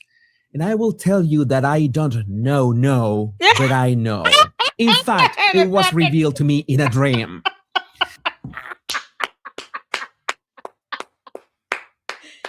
Let that marinate. Just let that marinate for a minute. Oh, I love it. This is how it's done. Use Candace Owens' words against her. Because she said it first. Candace, you are bad at this, heifer. He's just simply using her words against her, because we don't know, but we know, and Candace don't know no good. and neither does, Boys Club. Boys Club stands behind the camera and let this crap happen for 3.5, 4 months. I guess this is his way of telling Candace to go make him a sandwich now. By somehow she's magically had time herself to fly out to Phoenix to face Erica Kirk face to face. Like I said last week she should do. Candace, stop stealing my damn quotes. She's bad at this. He said, we don't know, but we know, She don't know no good. Hard numbers about this, Jesus? Do you have something to support your claims? And I will tell you that I don't know, but I know. In fact, it was revealed to me in a dream. Now, to make sure that you jump to the comments right now and call me a fed, which really wouldn't surprise me, I want to add something to this discussion, and it's Tyler Robinson. It's a recurring joke that Candace Owens has hinted at virtually everyone. Yeah, don't he look like George a little bit? Maybe his hair is not as blonde. You see him resemble his hair. And this just clicked to me out of nowhere. It just clicked. Like he resembles. He looks a lot like Boys Club, like George Farmer. I mean, he's just, maybe it's the soulless blank stare, because this is facing evil. It's like anyone else that think they have the right to take somebody's life. Just evil and dark and sinister. Like George. You can't make this up. Implicated in the Charlie Kirk assassination, except for Tyler Robinson. And I've gotten angry comments saying that Candace has never implied that Tyler Robinson couldn't be the shooter. Are you and kidding? yes, she absolutely has. Receipts. Oh, shout out to Cinema Shogun. This is from her video. You know, because the Candace is always telling me to watch her shows. We do. And you still don't like it. Once again, I don't care how you feel. This is it. This is why I do closed captions. And if you go to this video, look at the transcript. All Cinema had to do was just copy and paste her words. I love it when this happens. I love when people are able to use her words against her. Because when you hear it out loud, you realize, like, man, this is just god awful. It shows how dumb Candace can be. Like, this makes no sense. Candace, you won't even tell us who this so-called FBI agent is. Like, we're still waiting on that name. You can't say somebody works for the feds and then say, we don't trust the feds, while they want to impersonate investigators of the CIA. You can't make this up. I'm going to leave a link in the description to a 3-minute video in which she says that the story of Tyler's parents turning him in is phony, that Tyler was bewildered with the accusations, that Tyler had never set foot in the UVU campus, and that it was a stretch to believe that he could have done all that by himself. She said it all. That last part is the thing I also have some issues believing. I told you a few days ago that I was around 90 or 95% sure that it was Tyler Robinson. But after watching Gary Melton's awesome recaps and interviews on his Paramount Tactical channel, I have to say that my certainty that Tyler Robinson killed Charlie Kirk is now 100%, which I'm sure will break a lot of people's hearts. You will call me a fed. I told you so. That they got to me. I have never understood what does that they mean in that sense. Yeah, because Candace speaks in third person language. We, us, our, they, them. And then, you know, every so often she goes back to referring to herself in the third person. It's insane.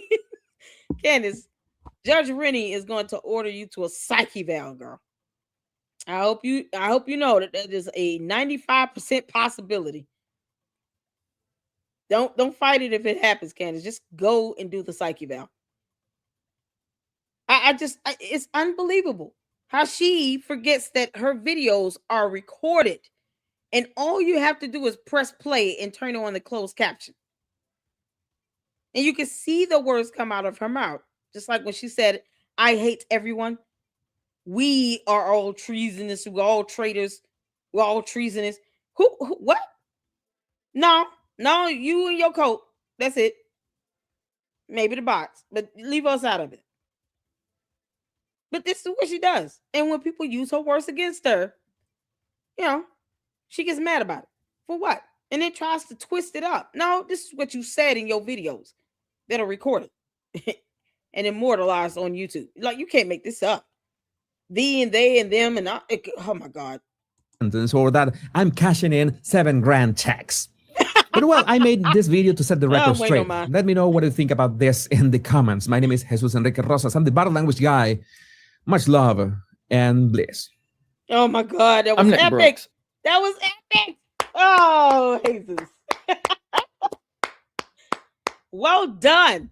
Now, if I am agreeing with what he said in his analysis and his approach and being impartial, why is he being attacked? I get the same comments. Why you all, to the Candaces, why y'all attacking this poor man? You got some extreme diehard people that will believe whatever she says over factual information, like definitions of terms. You all realize Candace cannot recognize the difference between the number 9 and the letter N. This is what came out of her mouth, along with her being American ignorant. Like, this is insane. Shout out to Jesus. Oh my God, that was good. The body language guy. Make sure you guys go check him out, show him some support. Hit the like button. Hit the like button or kick rocks. Go throw your tantrum somewhere else. Hit the like button. All right. This is Nicholas Brooks, an attorney. This is, I think, the 3rd video that I've shown that he's posted up. I love his analysis. He's an actual bar licensed attorney. And this is what, this is what happens when you really want to understand the law or things from a legal perspective. I turn to experts. I turn to people who went to law school or have become full-fledged attorneys, because there's a difference. So if I don't understand something, I Google it, research it, look it up. I watch videos of actual attorneys giving breakdowns, and there's several out here on YouTube that are bar licensed attorneys that can help break down these lawsuits. When it comes to anything financially related, I watch other people who have education experience in finance. For whatever I'm researching and reporting on, I'm going to make sure that I research and listen to others that are actually experts. So Nicholas has a fantastic way of, being neutral and impartial, giving his assessment, especially on the Macron lawsuit. So this is referring to the business model built on defamation for Candace Owens. I mean, we've all looked at the tax documents for BLEXIT. The end. Just point taken. If I can get one of the mods to drop the link in the chat for Nick Brooks, that's his channel name. I'm gonna give him a sub. He's awesome. But make sure you drop his YouTube channel link. If I can, please get one of the mods to do that, and I will drop the video link in the chat, so that people can go back and watch themselves. Let's get to it. A California attorney, and backed by popular demand, we're discussing Candace Owens. He's awesome. This time, we're not just talking about her lawsuits. We're talking about her entire business model. When you put together the Macron saga, the Erica Kirk assassination theories, and years of conspiracies about Israel, Egypt, and even the United States, does it start to look like commentary or like defamation as part of the product? Start with the scale of the Candace Owens business. Reporting estimates her company brings in up to the low to mid single-digit millions per year from a mix of YouTube, a high ad density podcast with dozens of rotating sponsors, speaking fees, merchandise, and books. In that conservative media ecosystems, advertisers pay premium rates to be in front of her audience, and outlets from Fortune to Bloomberg point out the more provocative and conspiratorial the content, the more it tends to blow up, which means more views, higher ad rates, and more money flowing through her whole operation. One example, in Delaware, Emmanuel and Bridget Macron say Owens took a debunked rumor that Bridget is secretly a man, tied it to incest and abuse of power, and turned it into a recurring Becoming Bridget arc across platforms. Their complaint does not just call it hurtful. It says she used these verifiably false and devastating claims to promote her platform, gain notoriety, and generate income, and even weaponize their retraction letters as more content. Another example, Erica Kirk. She's now on CBS saying her one-word message to Owens is stop, because Owens is making serious money while spinning multi-episode assassination and fraud narratives around Charlie's death that repeatedly drag Erica, Turning Point USA, and foreign actors into the story. Erica's concern is not abstract. She says that these theories are bleeding into how the public and potential jurors see a real murder case, the same way the Macrons say Candace's series is bleeding into how the world sees Bridget's identity. Zoom out again, and the targets get bigger. Owens has spent years accusing countries like Israel and Egypt and others, and sometimes even the United States government itself, of staging attacks, assassinations, and wars as part of hidden plots, including claims about Israel deliberately attacking American ships like the USS Liberty.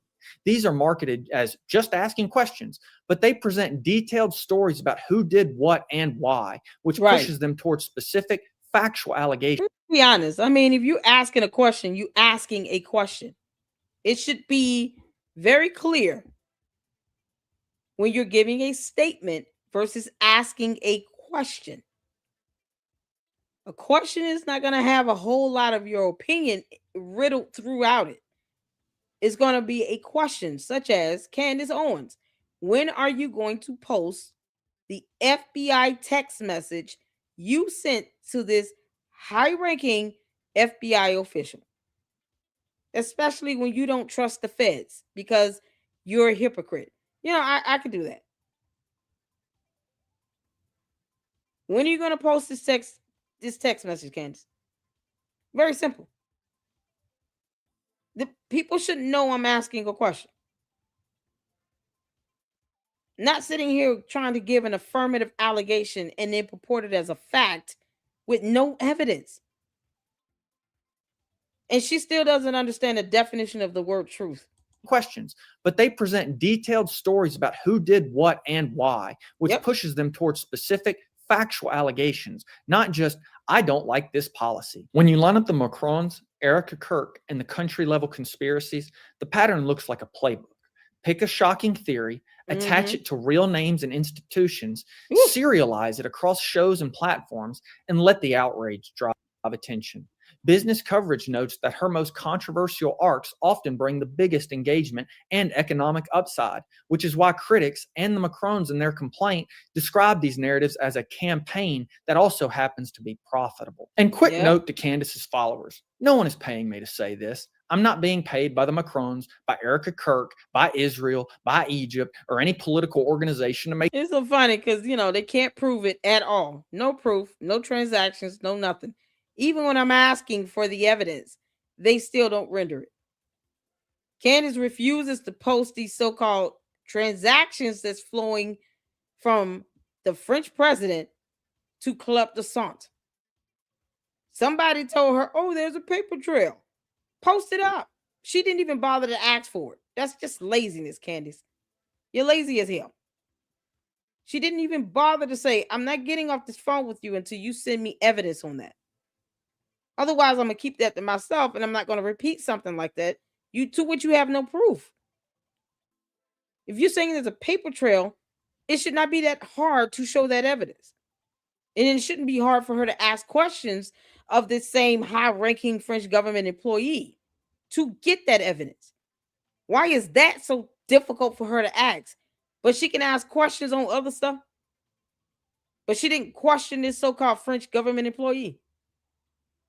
This is how you know she's doing it for views, clicks, money, and subs and likes.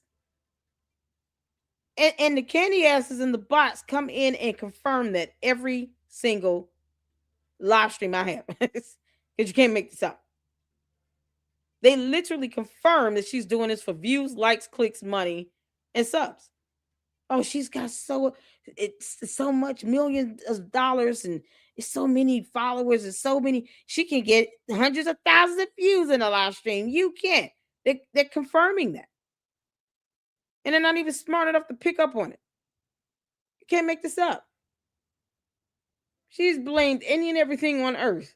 I still hope Erica Kirk recorded that conversation. These videos. I do this because I'm a California attorney who actually enjoys explaining how defamation and speech law work when massive platforms collide with real people and real nations. And if business ever comes from that for me, it's because viewers think I'm good at my job as an attorney, not because anybody bought my opinion. And if Candace Owens ever wants to test my channel in court, I invite that sweetheart, and California would be an interesting. Oh, I love it. Yeah, Nicholas Brooks said, game on, heifer. Game on. Oh, I love it. I love it. Let me not put words in his mouth. He said, yeah, I invite that. Just like Candace said, sue me. I want subpoena power. And she can't even define how subpoena power works. Can't make this up. Yeah, okay. Candace, you're going to get what you asked for. You asked for people to sue you. Don't get mad when they do. Stop getting mad, throwing a tantrum over this lawsuit, the Macrons. They're not going to dismiss it, no matter how hard you cry. Your tantrum is not going to force them to just dismiss this lawsuit. Nope. It's time for the chickens to come home to roost. We're all here for it. Oh my God, this is epic. We got the body language guy making his stance clear because, you know, this cult is out of control. And you have Nicholas Brooks and a whole attorney. Good luck to that, Candace. And if Candace Owens ever wants to test my channel in court, I invite that sweetheart, and California would be an interesting place to do it. California's anti-SLAPP law gives strong protection to speech about public figures and public issues and lets you ask for your fees if someone files a lawsuit just to shut up that speech, especially when you're accurately describing public lawsuits and major reporting. If you want more blunt breakdowns like this, please hit like. Drop a comment with whether you think this looks like sharp-edged commentary or defamation as a business model. Subscribe with notifications on so you don't miss the next update. And share this video with someone who thinks all of this is just content with no real-world consequences. Thank you very much. This was epic.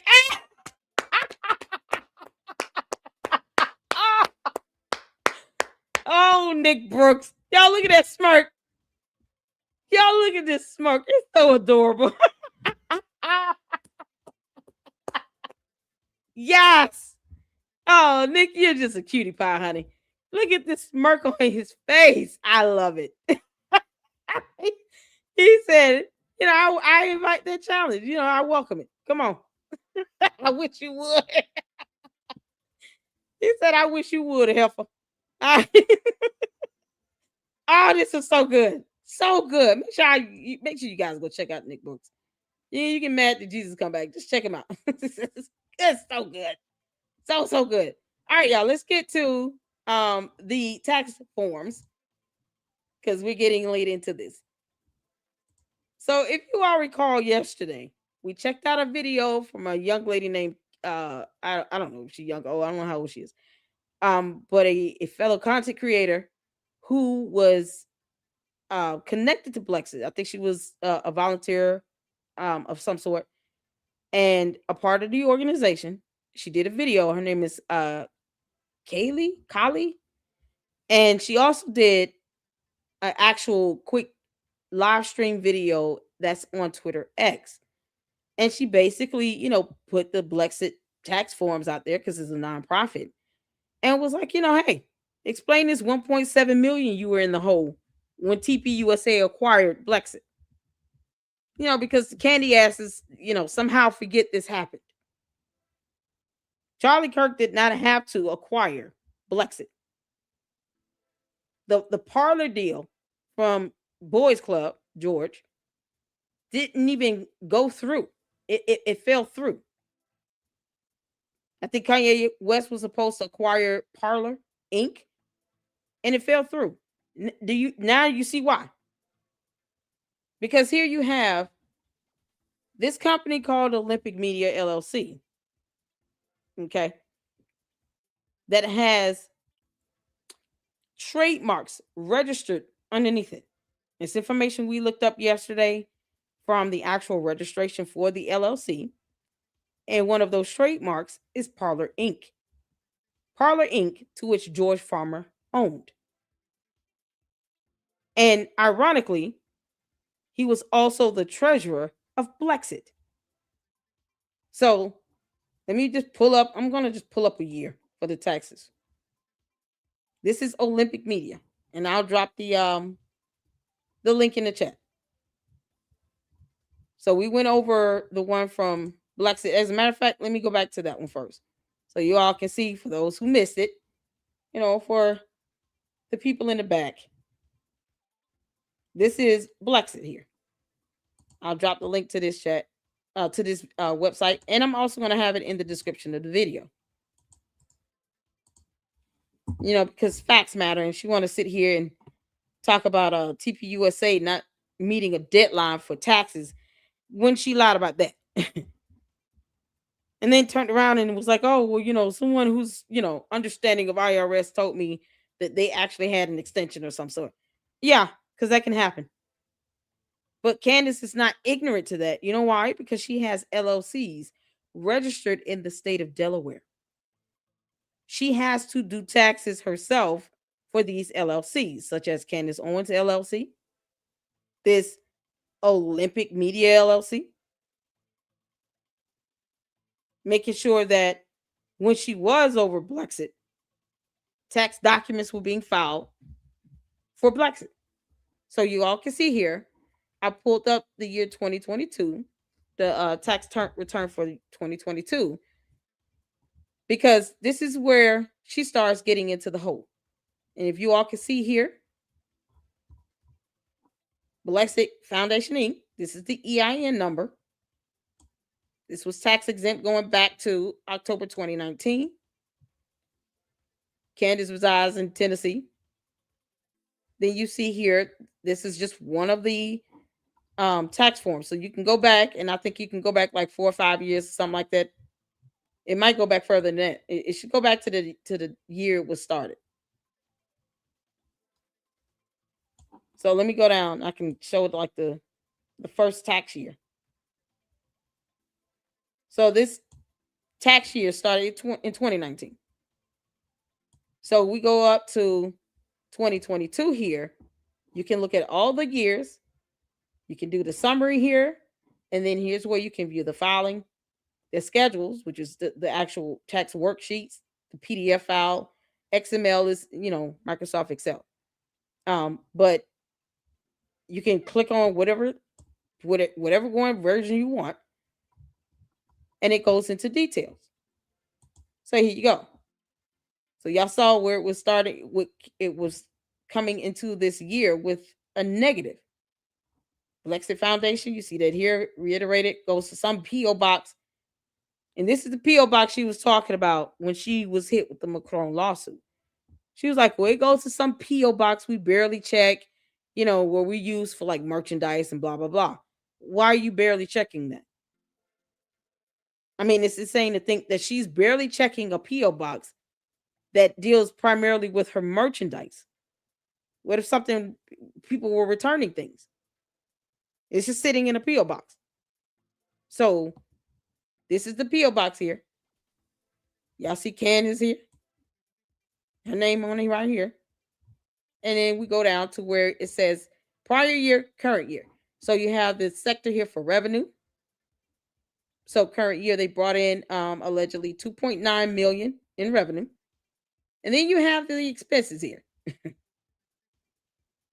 And you see this big gaping hole, this big dip down here for $1.7 million for their expenses. Total revenue less expenses, this is what you net out.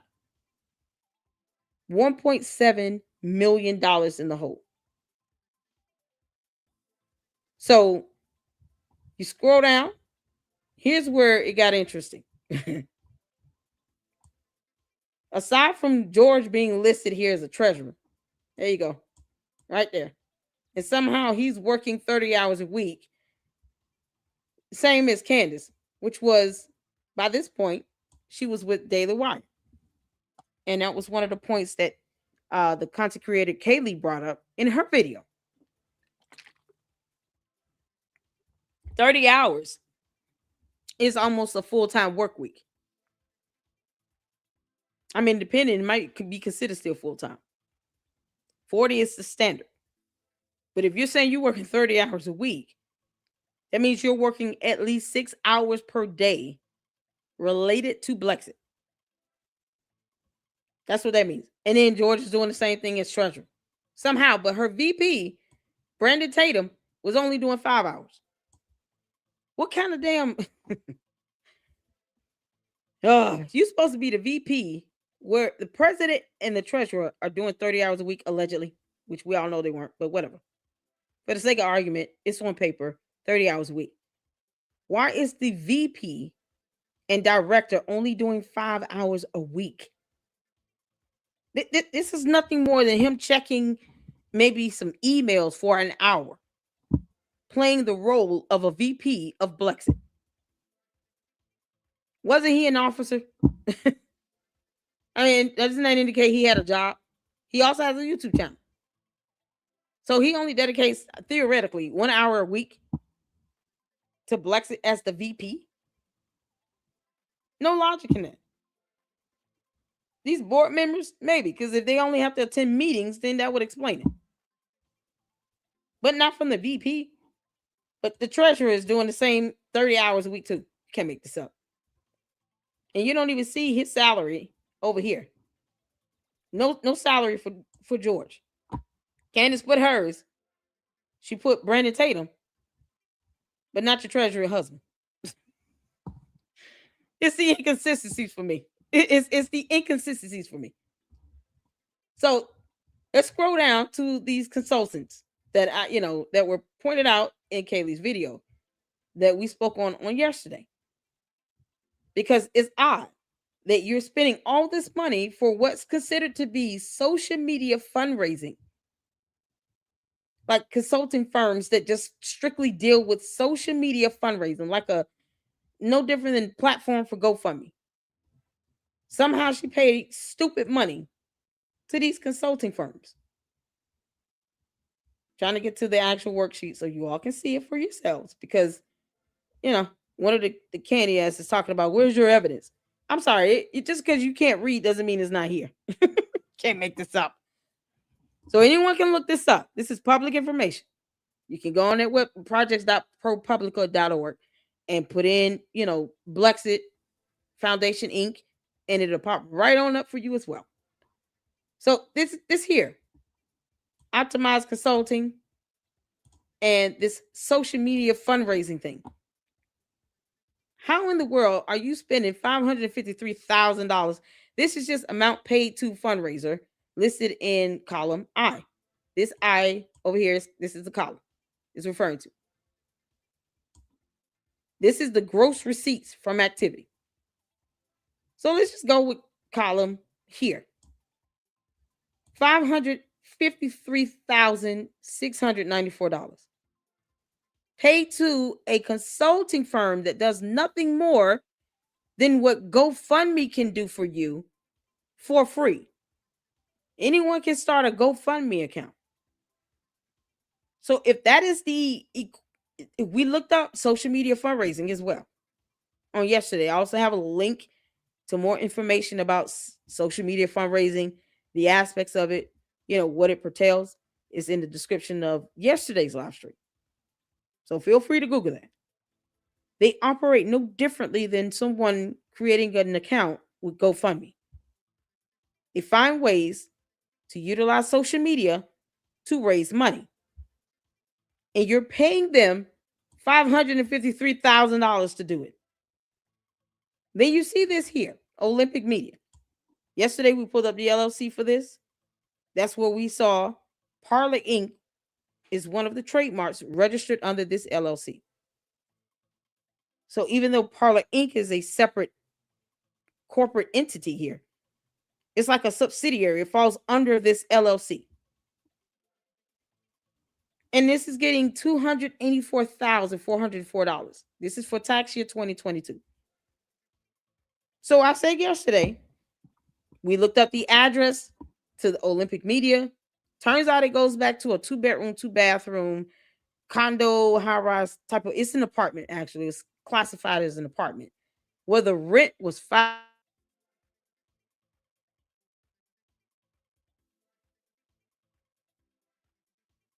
Lodge, and you'll see it at the top. Photos of that condo, everything. And it makes you wonder, did they ever even step foot in this place? And if they did, how often were they there? This is in a whole nother state, in Virginia. So this is how much they were getting. The LLC that is connected to George Farmer and Parler Inc. And he's already rich as hell. God. So it's like this Olympic Media LLC is kind of like a shell LLC that houses all these various trademarks that actually connect. One of them connects to George. And I didn't see any other trademark. It was just Parler Inc. So you mean to tell me the CEO of Parler Inc., that's also the treasurer of BLEXIT during this time, registered under this LLC, Olympic Media, was getting $284,404? How does it make sense? Just so they can just raise more money on social media. It's insane. Let's get some comments in right quick. Because you can't make this up. Hold on a second. I don't know what happened with my screen. Oh, dear Lord. When did this cut out? I'm sorry. My bad. This is it right here. They just make LLCs. Hey, this goes away every time I try to put up a comment. What the heck? Oh, there you go. Every time they try to make, every time they just make LLCs, get a lot of donations, and sir put in it in his UK bank account. I'm a simp, and that's what I gathered. Did y'all see the actual? Let me know if it was not visible the whole time I was going over this stuff. Were y'all able to see the tax forms from BLEXIT? When I click on some of these comments, it kind of goes away. Did y'all see that? Let me know. I can go back to it. Let me know.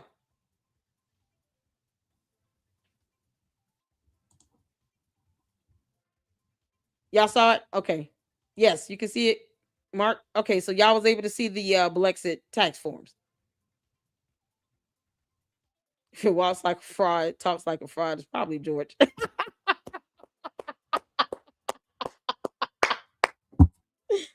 Oh man.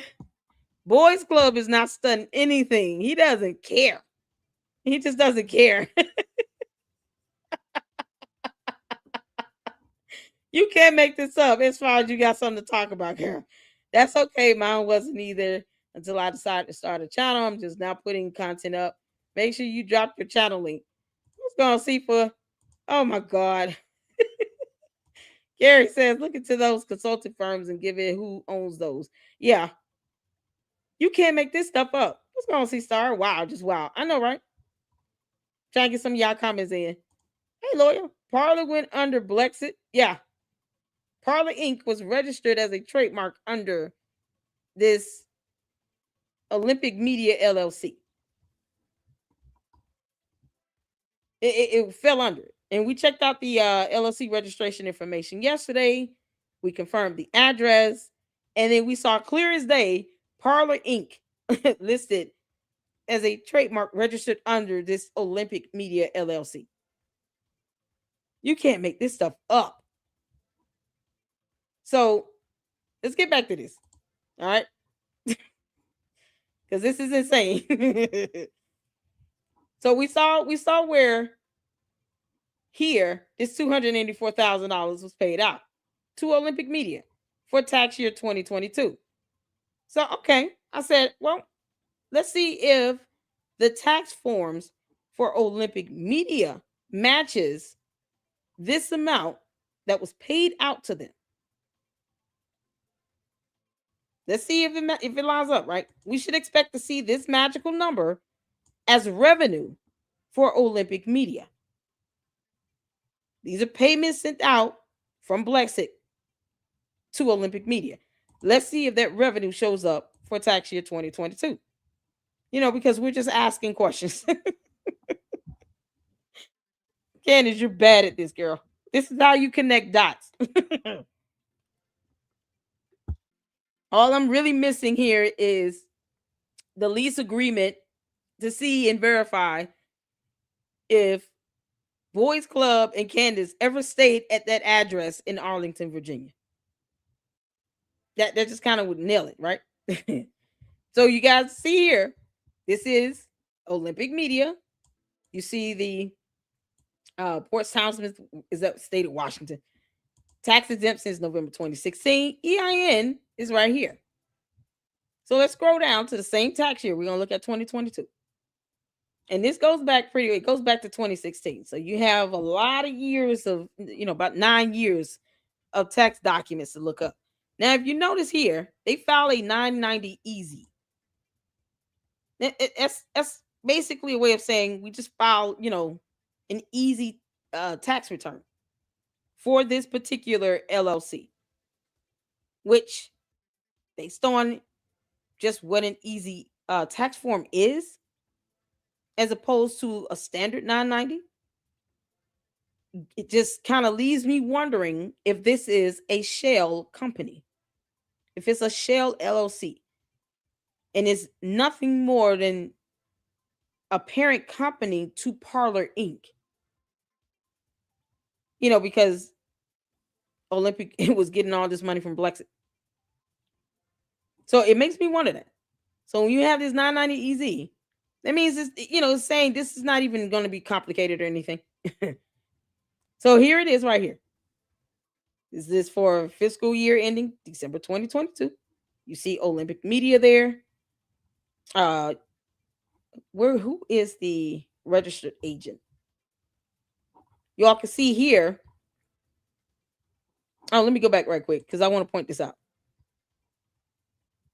Y'all see here, net income for 2022 was already in the negative by $6,000. Might not sound like a lot, but doesn't seem like they're bringing in more than $1 million to $2 million every year either way.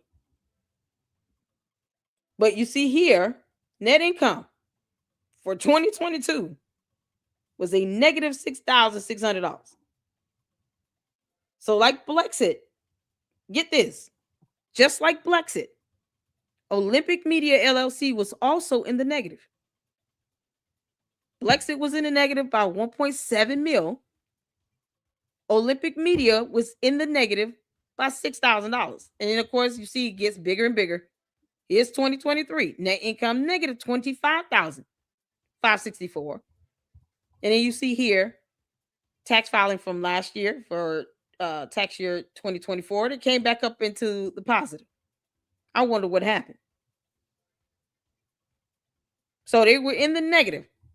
You guys are seeing it here. The same year, BLEXIT was in the negative. Oh, Lord.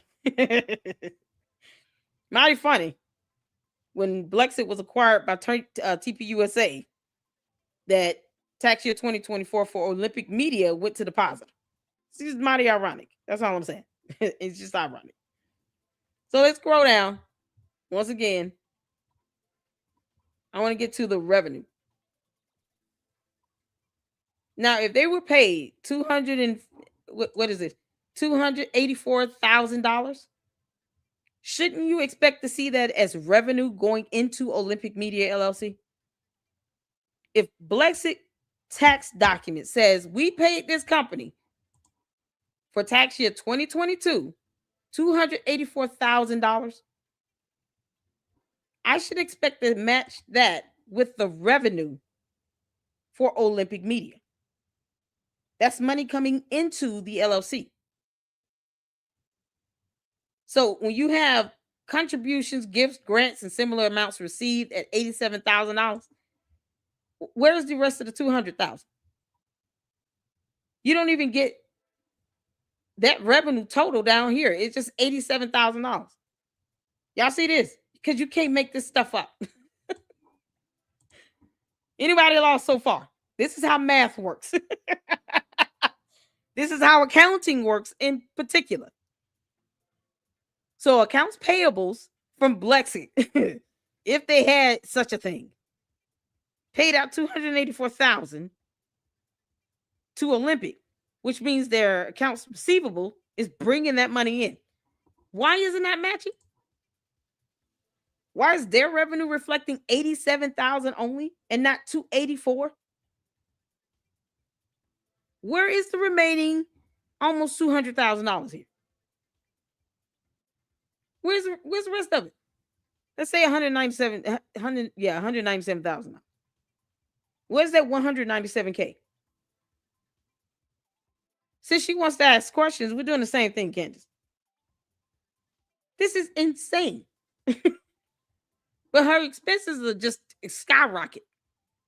Salaries, compensation, benefits. Y'all see that over here? $45,000.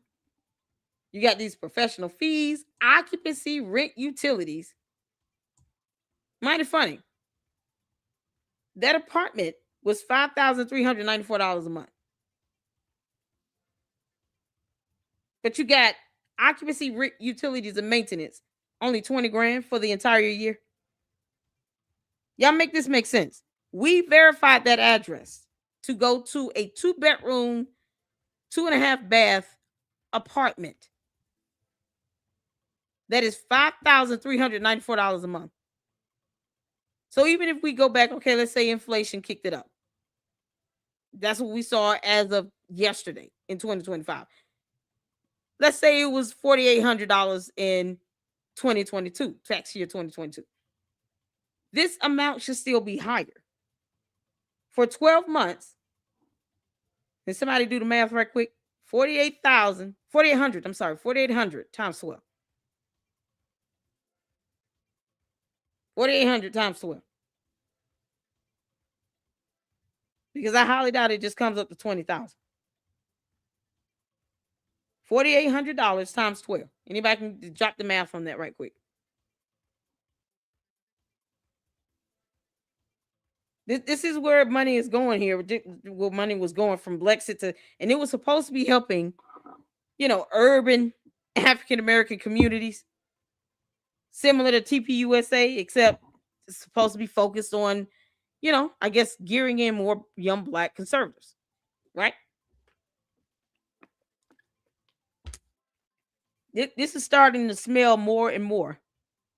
Hear me when I say this. This whole BLEXIT thing is starting to smell more and more like BLM. Since Candace wanted to go die hard on BLM and Kimberly Klacik.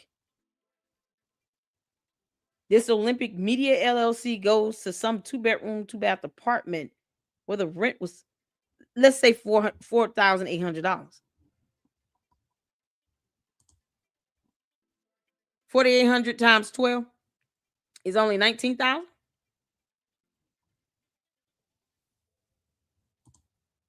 Plus utilities. Plus maintenance. I'm highlighting it here. Let me go back. Occupancy, rent, utilities, and maintenance. Only 20 grand. I still expect this number to be higher. 12 months of rent plus utilities and maintenance. I expect this to be much higher. Because what she's saying is 19,200. And this is me rounding down for the sake of argument here. For the sake of argument, I'm rounding downward because from 2022 to 2025, rent could have easily gone up. So we're rounding down. I'm trying to give the benefit of the doubt. Rent plus utilities plus maintenance. 20 grand. And that's it. You can't make this up. Oh, yeah. 57,600. There you go. Thank you. Not like that. I don't think that math works. I expect it to be high. There you go. $57,600. 4,800 times 12.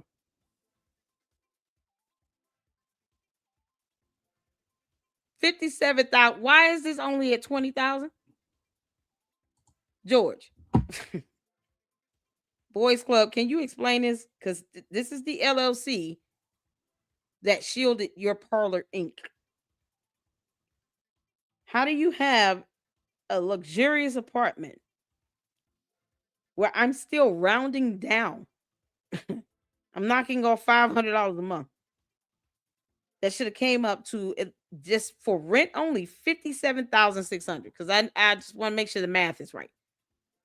$57,000. How does that happen? And you only reported $20,565. That's so specific. Printing, publications, posting, postage, shipping, 10 grand. On what? It's a social media fundraising. Everything they do should have been online. Isn't that the nature of the business? Let's go back to BLEXIT. Because I got to make sure I connect the dots. We're dotting our I's and crossing the T's. You're calling this a social media fundraising. And based on the information about social media fundraising, you're using social media, an electronic platform, to raise money.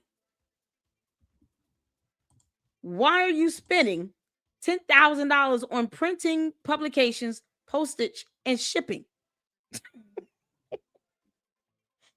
Why isn't the rent matching? Y'all, you just can't make this shit up. The rent doesn't even match. Man, they shortchanged 37 grand. This is crazy as hell. This is crazy. I expected them to say, hey, we paid at least the rent amount for that so-called apartment at that address. I'm just saying rent, utilities, and maintenance. It's very straightforward. This is a 990 easy form. It's not designed to be complicated. It's supposed to be very straightforward with the expenses, with the revenue, with your assets. It's supposed to be very straightforward. Explain to me when I'm getting wrong. I see, Brandy. Tell me when I'm getting wrong. Why does it go away every time I put up this photo? Can you explain to me what I'm doing wrong with this taxes? I'm just reading the numbers here. I'm literally reading what I'm seeing on paper. I'm asking questions here. If you're saying you're paying rent and occupancy and all this stuff for this address, because the company didn't operate only for 3 or 4 months a year. Wouldn't you expect that this operated 12 months out the year? It's a social media fundraising. This is not a tax firm. I'm just trying to figure. I'm asking questions. What are we getting wrong here? Because I'm just reading the documents. Candace, hit that button. Ashley says, "So glad I found y'all. Can't sleep now. Y'all got me up thinking." Hey, I'm asking what's wrong. I'm genuinely asking what's wrong. What am I reading wrong here? Because I'm just reading this. Well, just for one, only 500 square feet of residence can be used as expense for LLC.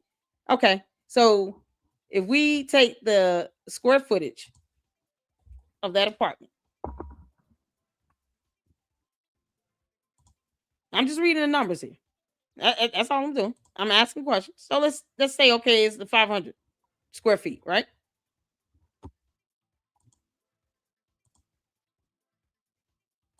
I mean, I don't understand why would they need more than that then if they can only claim up to that. But okay, let's take this in. What was that address? 1881 North Nash Street.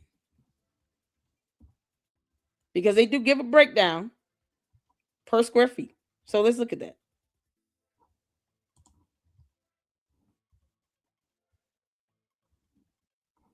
So $1,567 per square feet. Let's do that times 12. And ask questions. I'm trying to find out. So can somebody do this math? $1,567. Well, no, because I mean you got to do times 500. What is that? This is 1,567 times for each square foot, right? And you can only claim up to 500. So what's 500 times 1,567? Can somebody drop that math? Yeah, I'm seriously asking. I'm seriously asking.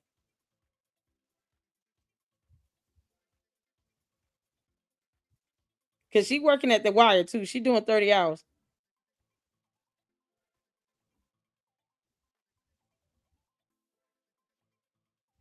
Can somebody drop that math right quick?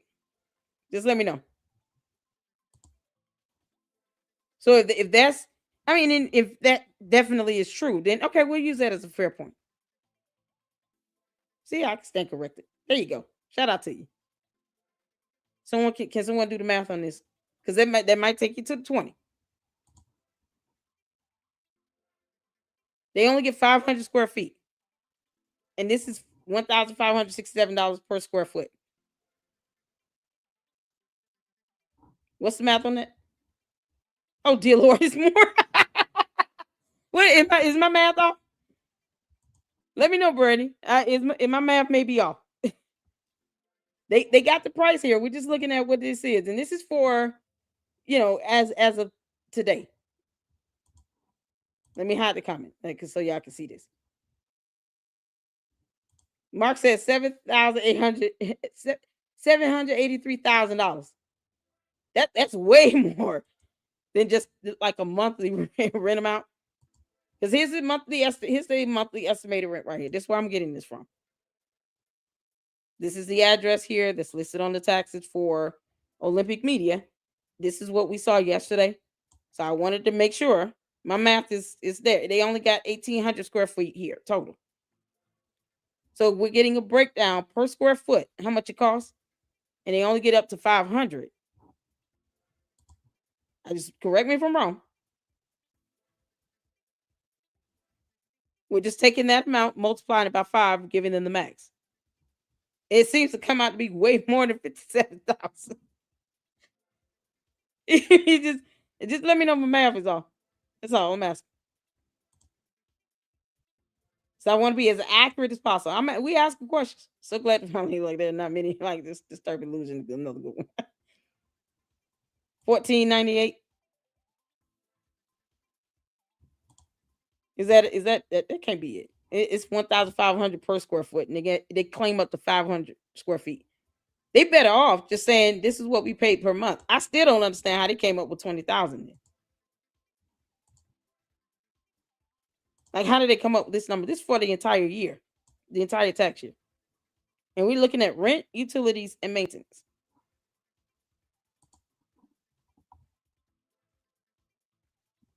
They can't claim the full amount of rent, so they get to claim up to 500.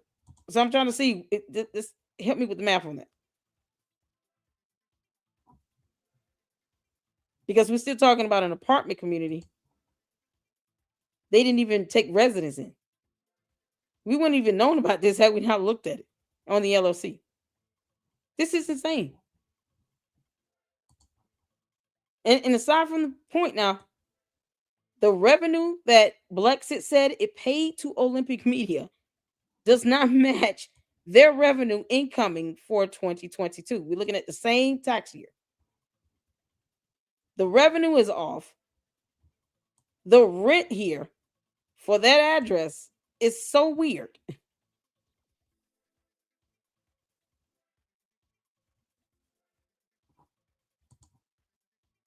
So I'm seriously asking, help me do the math on that one. Let me know. If whatever the number is, if you can give me the numbers on that, please send it to me or post it up, or you can email it to me. I want to make sure because this is the math is not mathing. It's certainly not mathing adding up with the revenue. I would expect that to match. There's no prohibition when it comes to this revenue. So the revenue does not match. The amount of money they're spending on the rent is still weird. And that's not including like they claim up to 500 square feet. Plus you got to add in utilities as well as maintenance. That still seems like a lowball number to me. This is what they got from BLEXIT. And they are $197,000 off in their revenue. They couldn't even be consistent with that. Because Candace, money just doesn't grow legs and walk away. We can spend it as fast as we get it, but it's not going to walk away from you either. Where's the rest of the 197? What's the rest of the money that was paid into this LLC?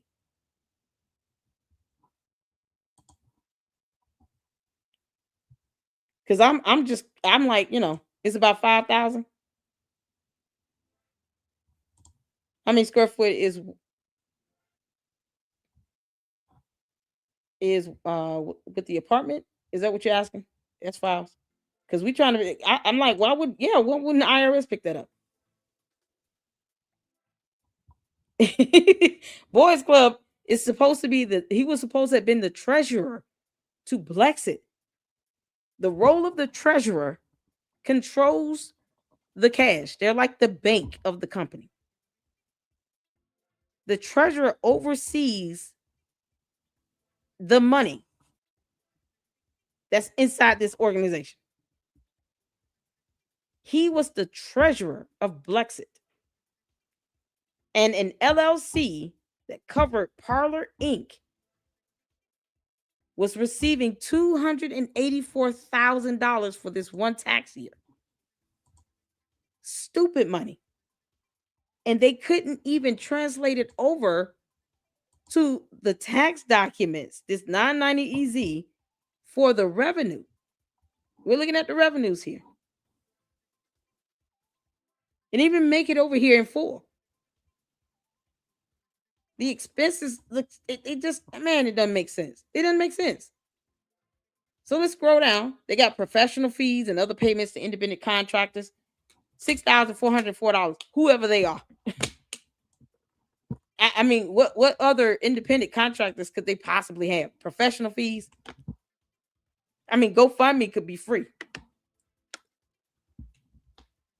And you have over here the net assets here. And you can see the net assets or fund balances for the end of the year was $136,977. This is insane. They have the cash savings, investments, land and buildings, other assets.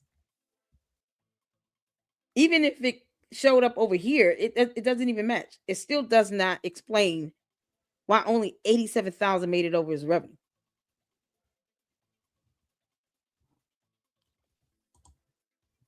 That's so crazy. Diane said apartment is near Washington, D.C. It's in Virginia. Is that close to D.C.? Anybody in that area familiar with it? Let's go to the map. Is this where she was saying? One of you all emailed me that. Somebody emailed, one of you guys emailed me saying it's this address in the DC area where she was staying during because Candace herself said she was in DC, staying in DC when January 6th happened.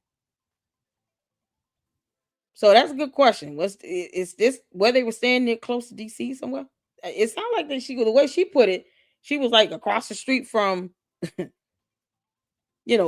Congress. I'm not familiar with the area, but let's see what's on the map. There you go.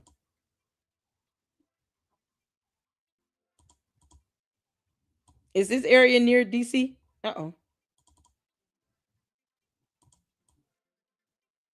Does anybody know? Anybody familiar with it? Let me know. This is Arlington, Virginia. So I don't really know how far. How you zoom out of this? Oh man, it's just taking me close in. So I don't know how far this will be from DC area or even near where the January 6th event happened.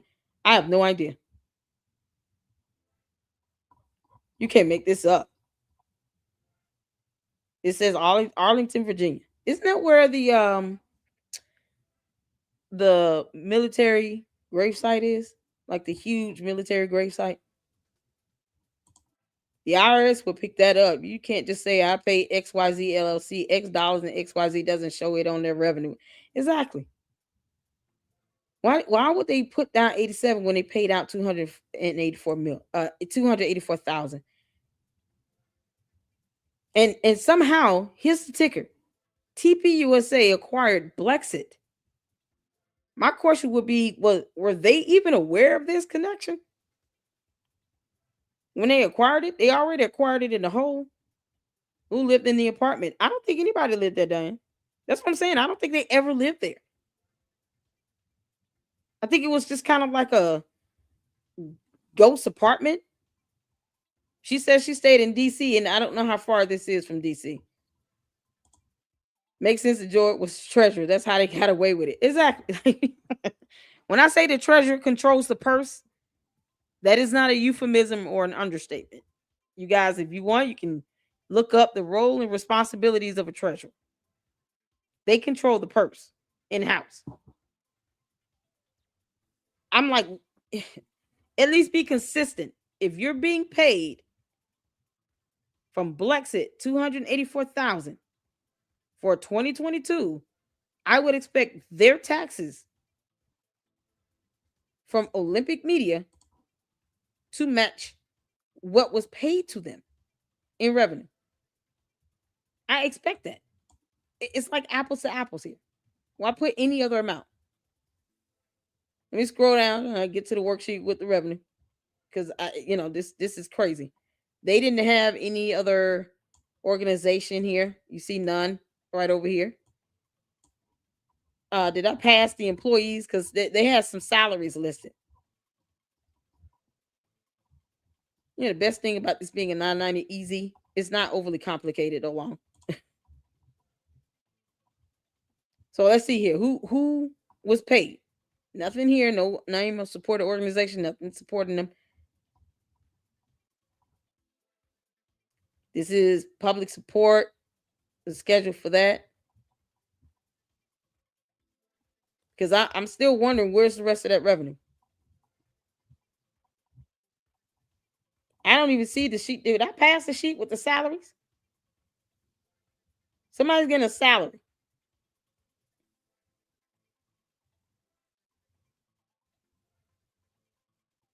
Did I pass this?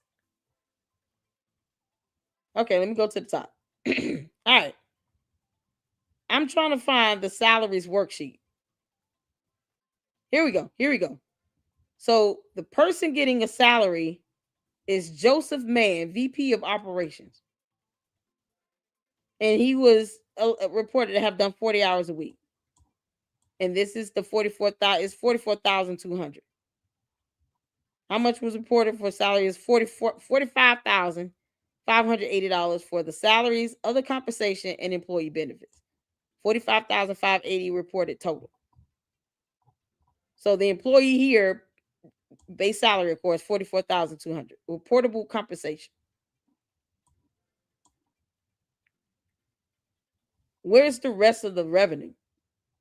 That lined up. It makes sense because they could have, the rest that was not reportable could be, maybe he's got some outside expenses that's not reportable. So that could be the case, or some deductions rather. Where's the rest of the revenue? Public charity status and public support.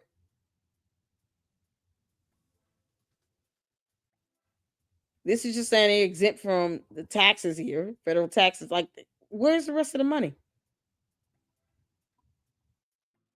You can't make this up. And this is my thing here. They get public support and donations come in from their social media fundraising. And somehow Candace had an issue with people donating to TPUSA.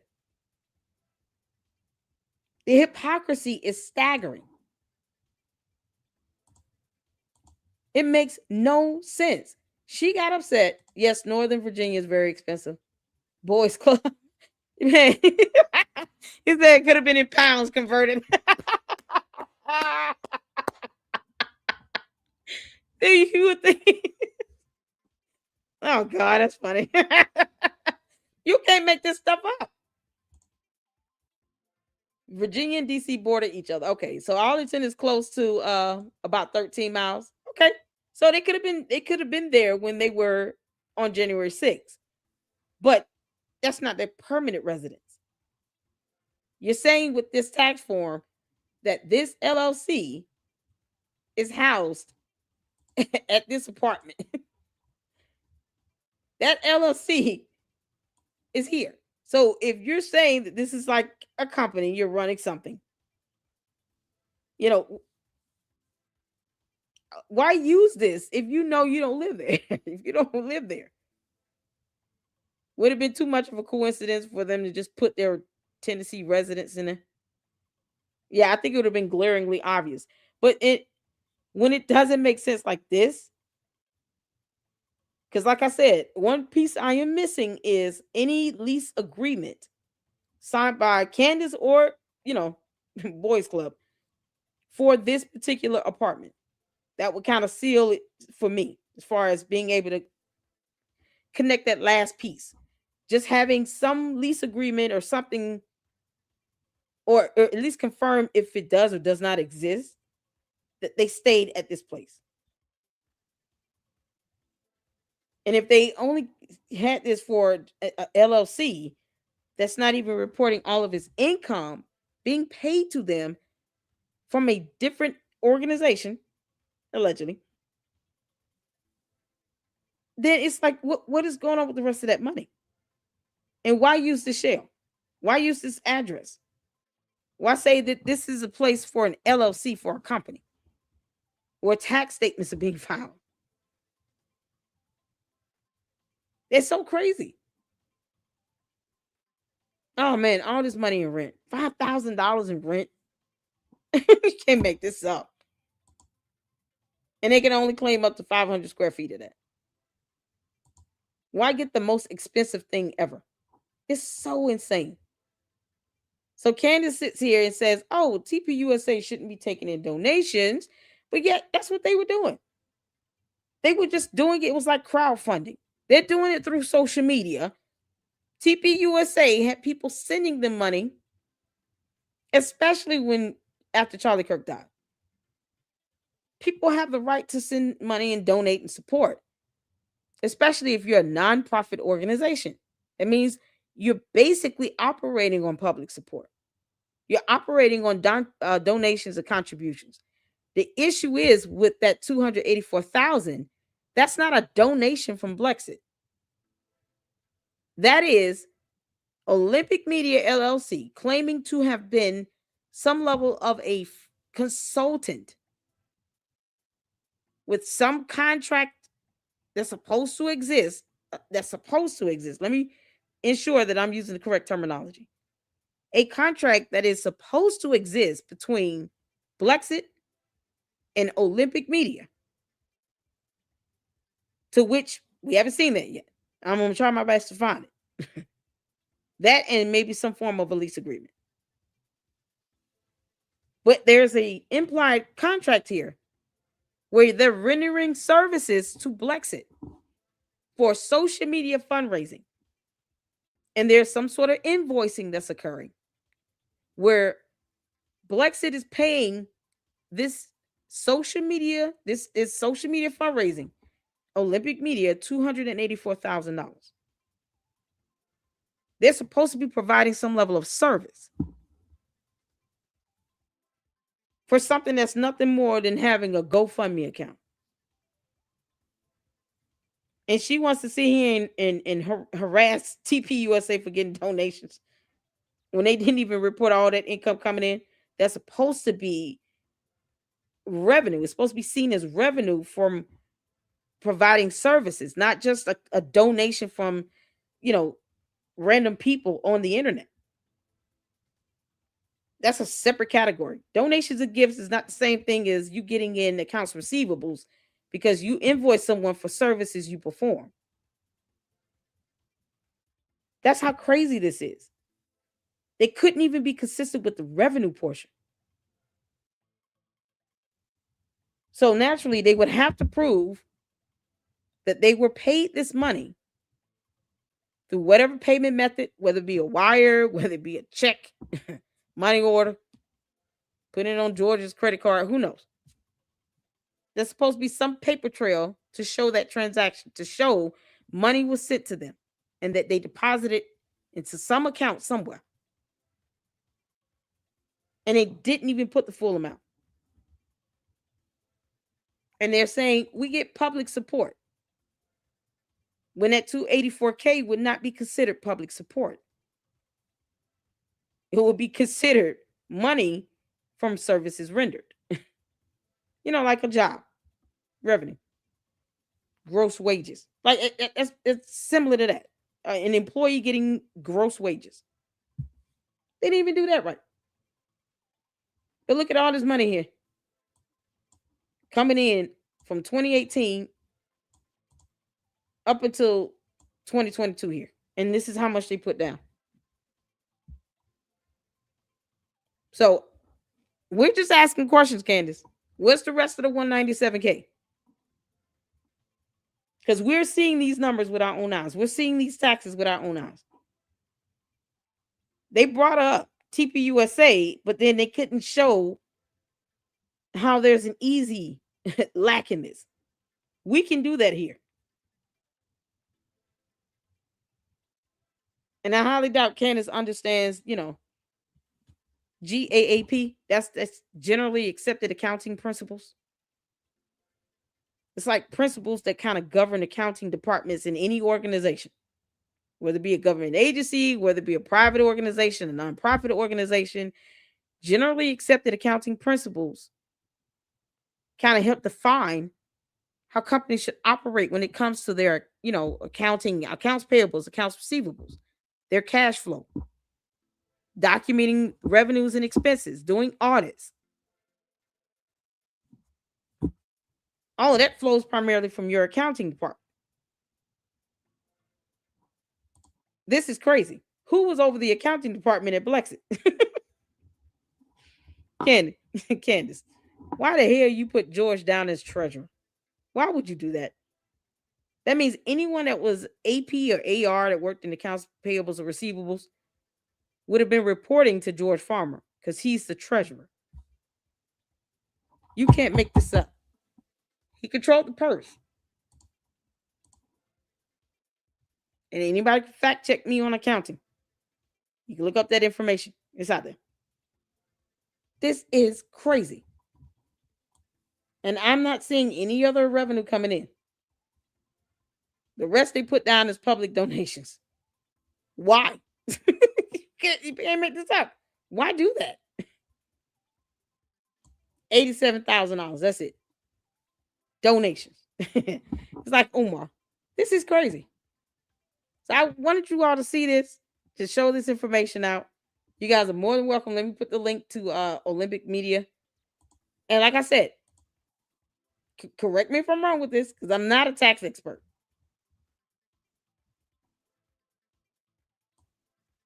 But please correct me if I'm wrong. So LLC for rent, 500 square feet would be $1,330 a month and $15,960 a year. Okay, cool. Cool beans. Because that's math. I can accept that. So the 20,000, 15,000 in just the rent, and then 20,000. They're basically saying the rest of the 500, which still doesn't sound right to me, would come from the utilities and the maintenance. And I don't know about you all, but I don't have any utilities where I'm only paying $500 a year. So they're saying $15,960 is all they could claim. And there's $20,000 listed for apartment rent, for the rent, utilities, and maintenance, and occupancy. Right here. So if they're saying that the rest of the difference between the 20 grand here and that 19,000, or that 15,000 rather, the rest of that would just be utilities and maintenance, I would love to know who the hell their water bill company is, the electric company. It don't look like there's any gas in that apartment. So let's say water bill, electric bill,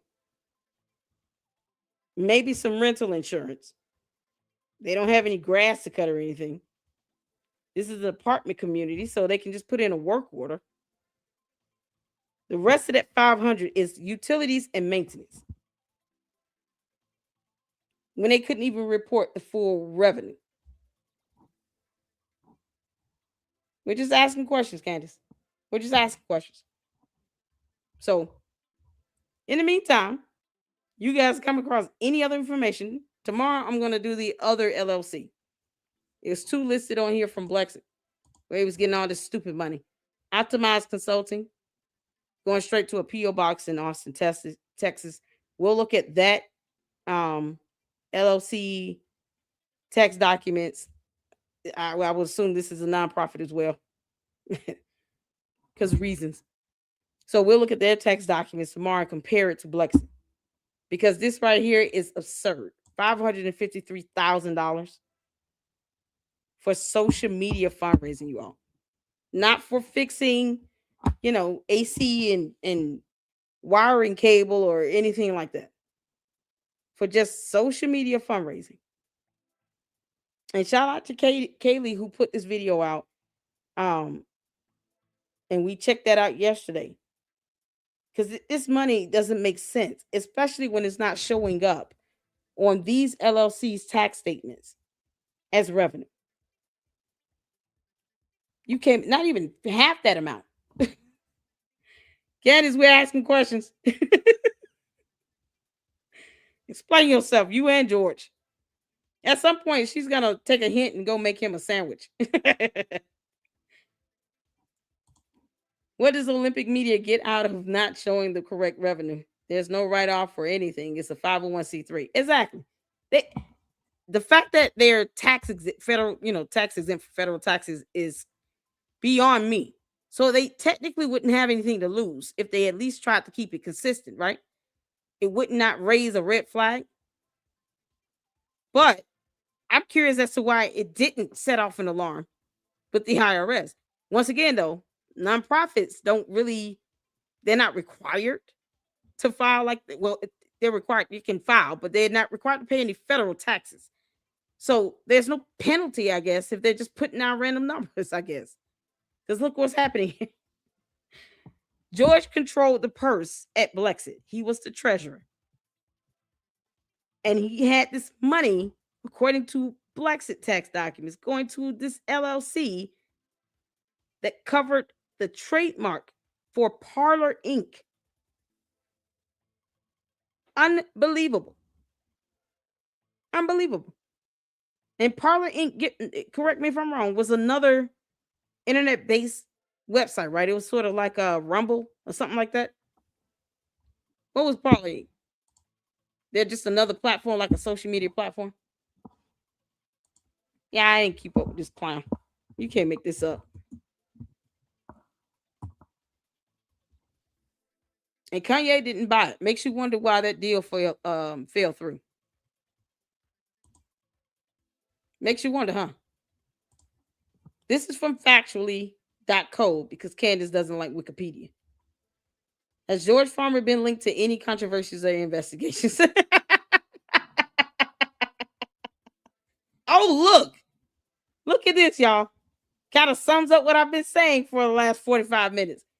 George Farmer has been connected in reporting to controversies, chiefly tied to his leadership roles in Parler and TPUK, and to accusations circulating online about sexual misconduct. Major profiles note Parler's association with January 6th organizing and Farmer's role as Parler CEO, while some online sources reports accusations of SA by at least one man, but those claims appear in secondary or archival summaries rather than in major profiles provided here. George, you have some problems going on over there. You can't make this up. Family privilege and political network shape perception, because it does. Connection to TP and GB News. He was the treasurer at BLEXIT. He worked for TPUK. TPUSA acquired BLEXIT, where he was the treasurer, and then was paying a LLC stupid money as a social media fundraiser that housed the Parler Inc. trademark. Yeah, that's some controversy, all right. George, what the hell are you doing? I told y'all, this man does not care at all what the hell Candace does. Because if you just dig a little deeper, you might find out he's just as bad, if not worse. It just sounds to me, George, you over here aiding in all this buffoonery, letting her go all over the place for 3.5, 4 months about Charlie Kirk. And his stuff like this never comes up about the revenue and stuff going into this LLC. I don't understand why, no one did anyone bring this up previously. That's what I'm asking. There's a reason why this BLEXIT acquisition with Kanye West did not fall through. There's a reason why. I'm gonna look it up. Why didn't Kanye West Parler Inc.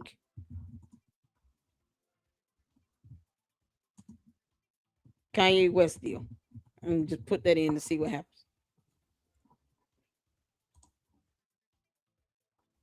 Let's share this. Make sure you guys can see it over here. There we go. Parler says Kanye West is no longer buying the social network. I wonder why.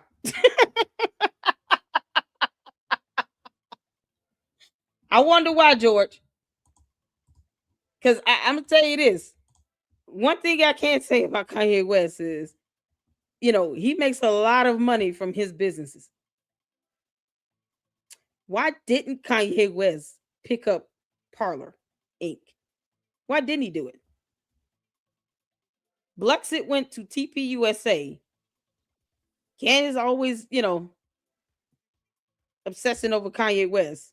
Like somehow that's it's the only other important person on earth. Okay. But yet Kanye West did not purchase or acquire Parler Inc., where George was the CEO. Makes you wonder why, huh? I mean, he was like, nope. Ye will no longer buy a social media website and Twitter alternative Parler. So it was like Twitter. Okay. Gotcha. Marking the latest business partnerships to dissolve in the wake of his anti-Semitic comments. The proposed deal was called off in the interest of both parties in mid-November, according to a Thursday tweet from Parler parent company Parliament Technologies. Is that real, George? Because it sounds like these LLCs are just popping up out of nowhere. Candace said herself, I have LLCs that are registered in Delaware, plural. She said LLCs, that's plural. And of course, now we see there was definitely more than two. More than Candace Owens LLC and George Tommy. She said it herself. She has LLCs registered in Delaware. So this is yet another LLC, Candace. That you somehow managed to keep, I guess, the money flowing within the family. They created this conflict. George should have never been treasurer over there at BLEXIT. If they knew that this Olympic media was going to house a trademark connected to Parler. Why do that? No rhyme or reason. So they called it off. I think it has something else to do with some things that you can't make this up. Oh my God. I'm still doing math. I know, right? Kanye business savvy, I think, right? Yeah, I can say that. I can say he. I mean, look, the deal with Adidas. Was it Adidas? Even though his shoes are ugly, people still bought them. And we can say primary because it was Kanye West, and somehow, he's another one people put on a pedestal. But he was. I mean, just anti-Semitic remarks, comments. That can't be the only reason why he decided I'm not buying Parler. But Candace Owens is just gonna dote on him like that's her closest friend in the whole wide world. But never said exactly why he would not pick up Parler Inc. TPUSA picked up BLEXIT, even though they were in the hole. Kanye West said, hell no. Take that on somewhere else. You might want to take that back over the water somewhere. Boys Club. We're not doing it over here. Yo, when they're not reporting the revenue they're getting paid, yeah, it's fishy. It's so fishy. Listen here. We got more that we're going to uncover. We're doing the other LLC tomorrow. So make sure you all tune in because this is something else and you just can't make this stuff up. So, we got questions, Candace. We got a lot of questions. Yeah, this is why the Candy ass cult members and bots hate my guts. You can't make this up. This is priceless. Why lie? Candace, it's the little lies for me. It's the little lies for me that become mountain lies. And then, it's planetary size lies. And then next thing you know, you're in a different galaxy with your lies. You keep lying and it stacks up and adds up. Y'all sitting here lying about omission. See, all these things we can say about her and George. Lying about omission. Not sitting here saying that these LLCs are somehow connected, going back to George, Parler Inc. Boys Club has got a lot of explaining to do, which they would never will. But thank y'all so much for tuning in. Let's get some supers in right quick. I got some supers. Thank y'all so much.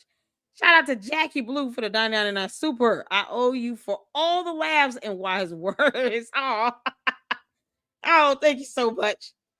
I listen as I go to bed, and it's a joy. Seeing so much evil stresses the soul. It does, and the mind and body and spirit and everything else in between. It can stress you out. So don't let it. And then shout out to JH for this information regarding coordinates and how they're written out and how to read them, how to read coordinates. And then here's the link. This was for, I think, the video for Jesus, and then you had the link for Nicholas Brooks. So we got in a lot of information tonight. Hopefully you guys go out and further research. Thank you shout out to Brandy S Files for the math and for explaining the rent, because we're all learning here. I appreciate that. Thank you so much for making sure that we stay factual with that. And it explains the 20 grand, even though the utilities and that maintenance still is shocking. But it does make sense with the 15,000. So there you go. I'm gonna report it straight as it's written down on the paper. And I appreciate you guys for chiming in and for engaging in the chat and sharing information, sharing your knowledge. The point is for you all to walk away, learn something. And I learned from you all, and I appreciate that. So tune in tomorrow where we're going to go over the other LLC and the tax forms there. And I appreciate you guys. Hit the like button and share these videos. Share them. We're trying to grow, still trying to hit 30,000 supporters. But we'll get there. And until the next one, you guys have a good night. Lady Luck Club out. Deuces.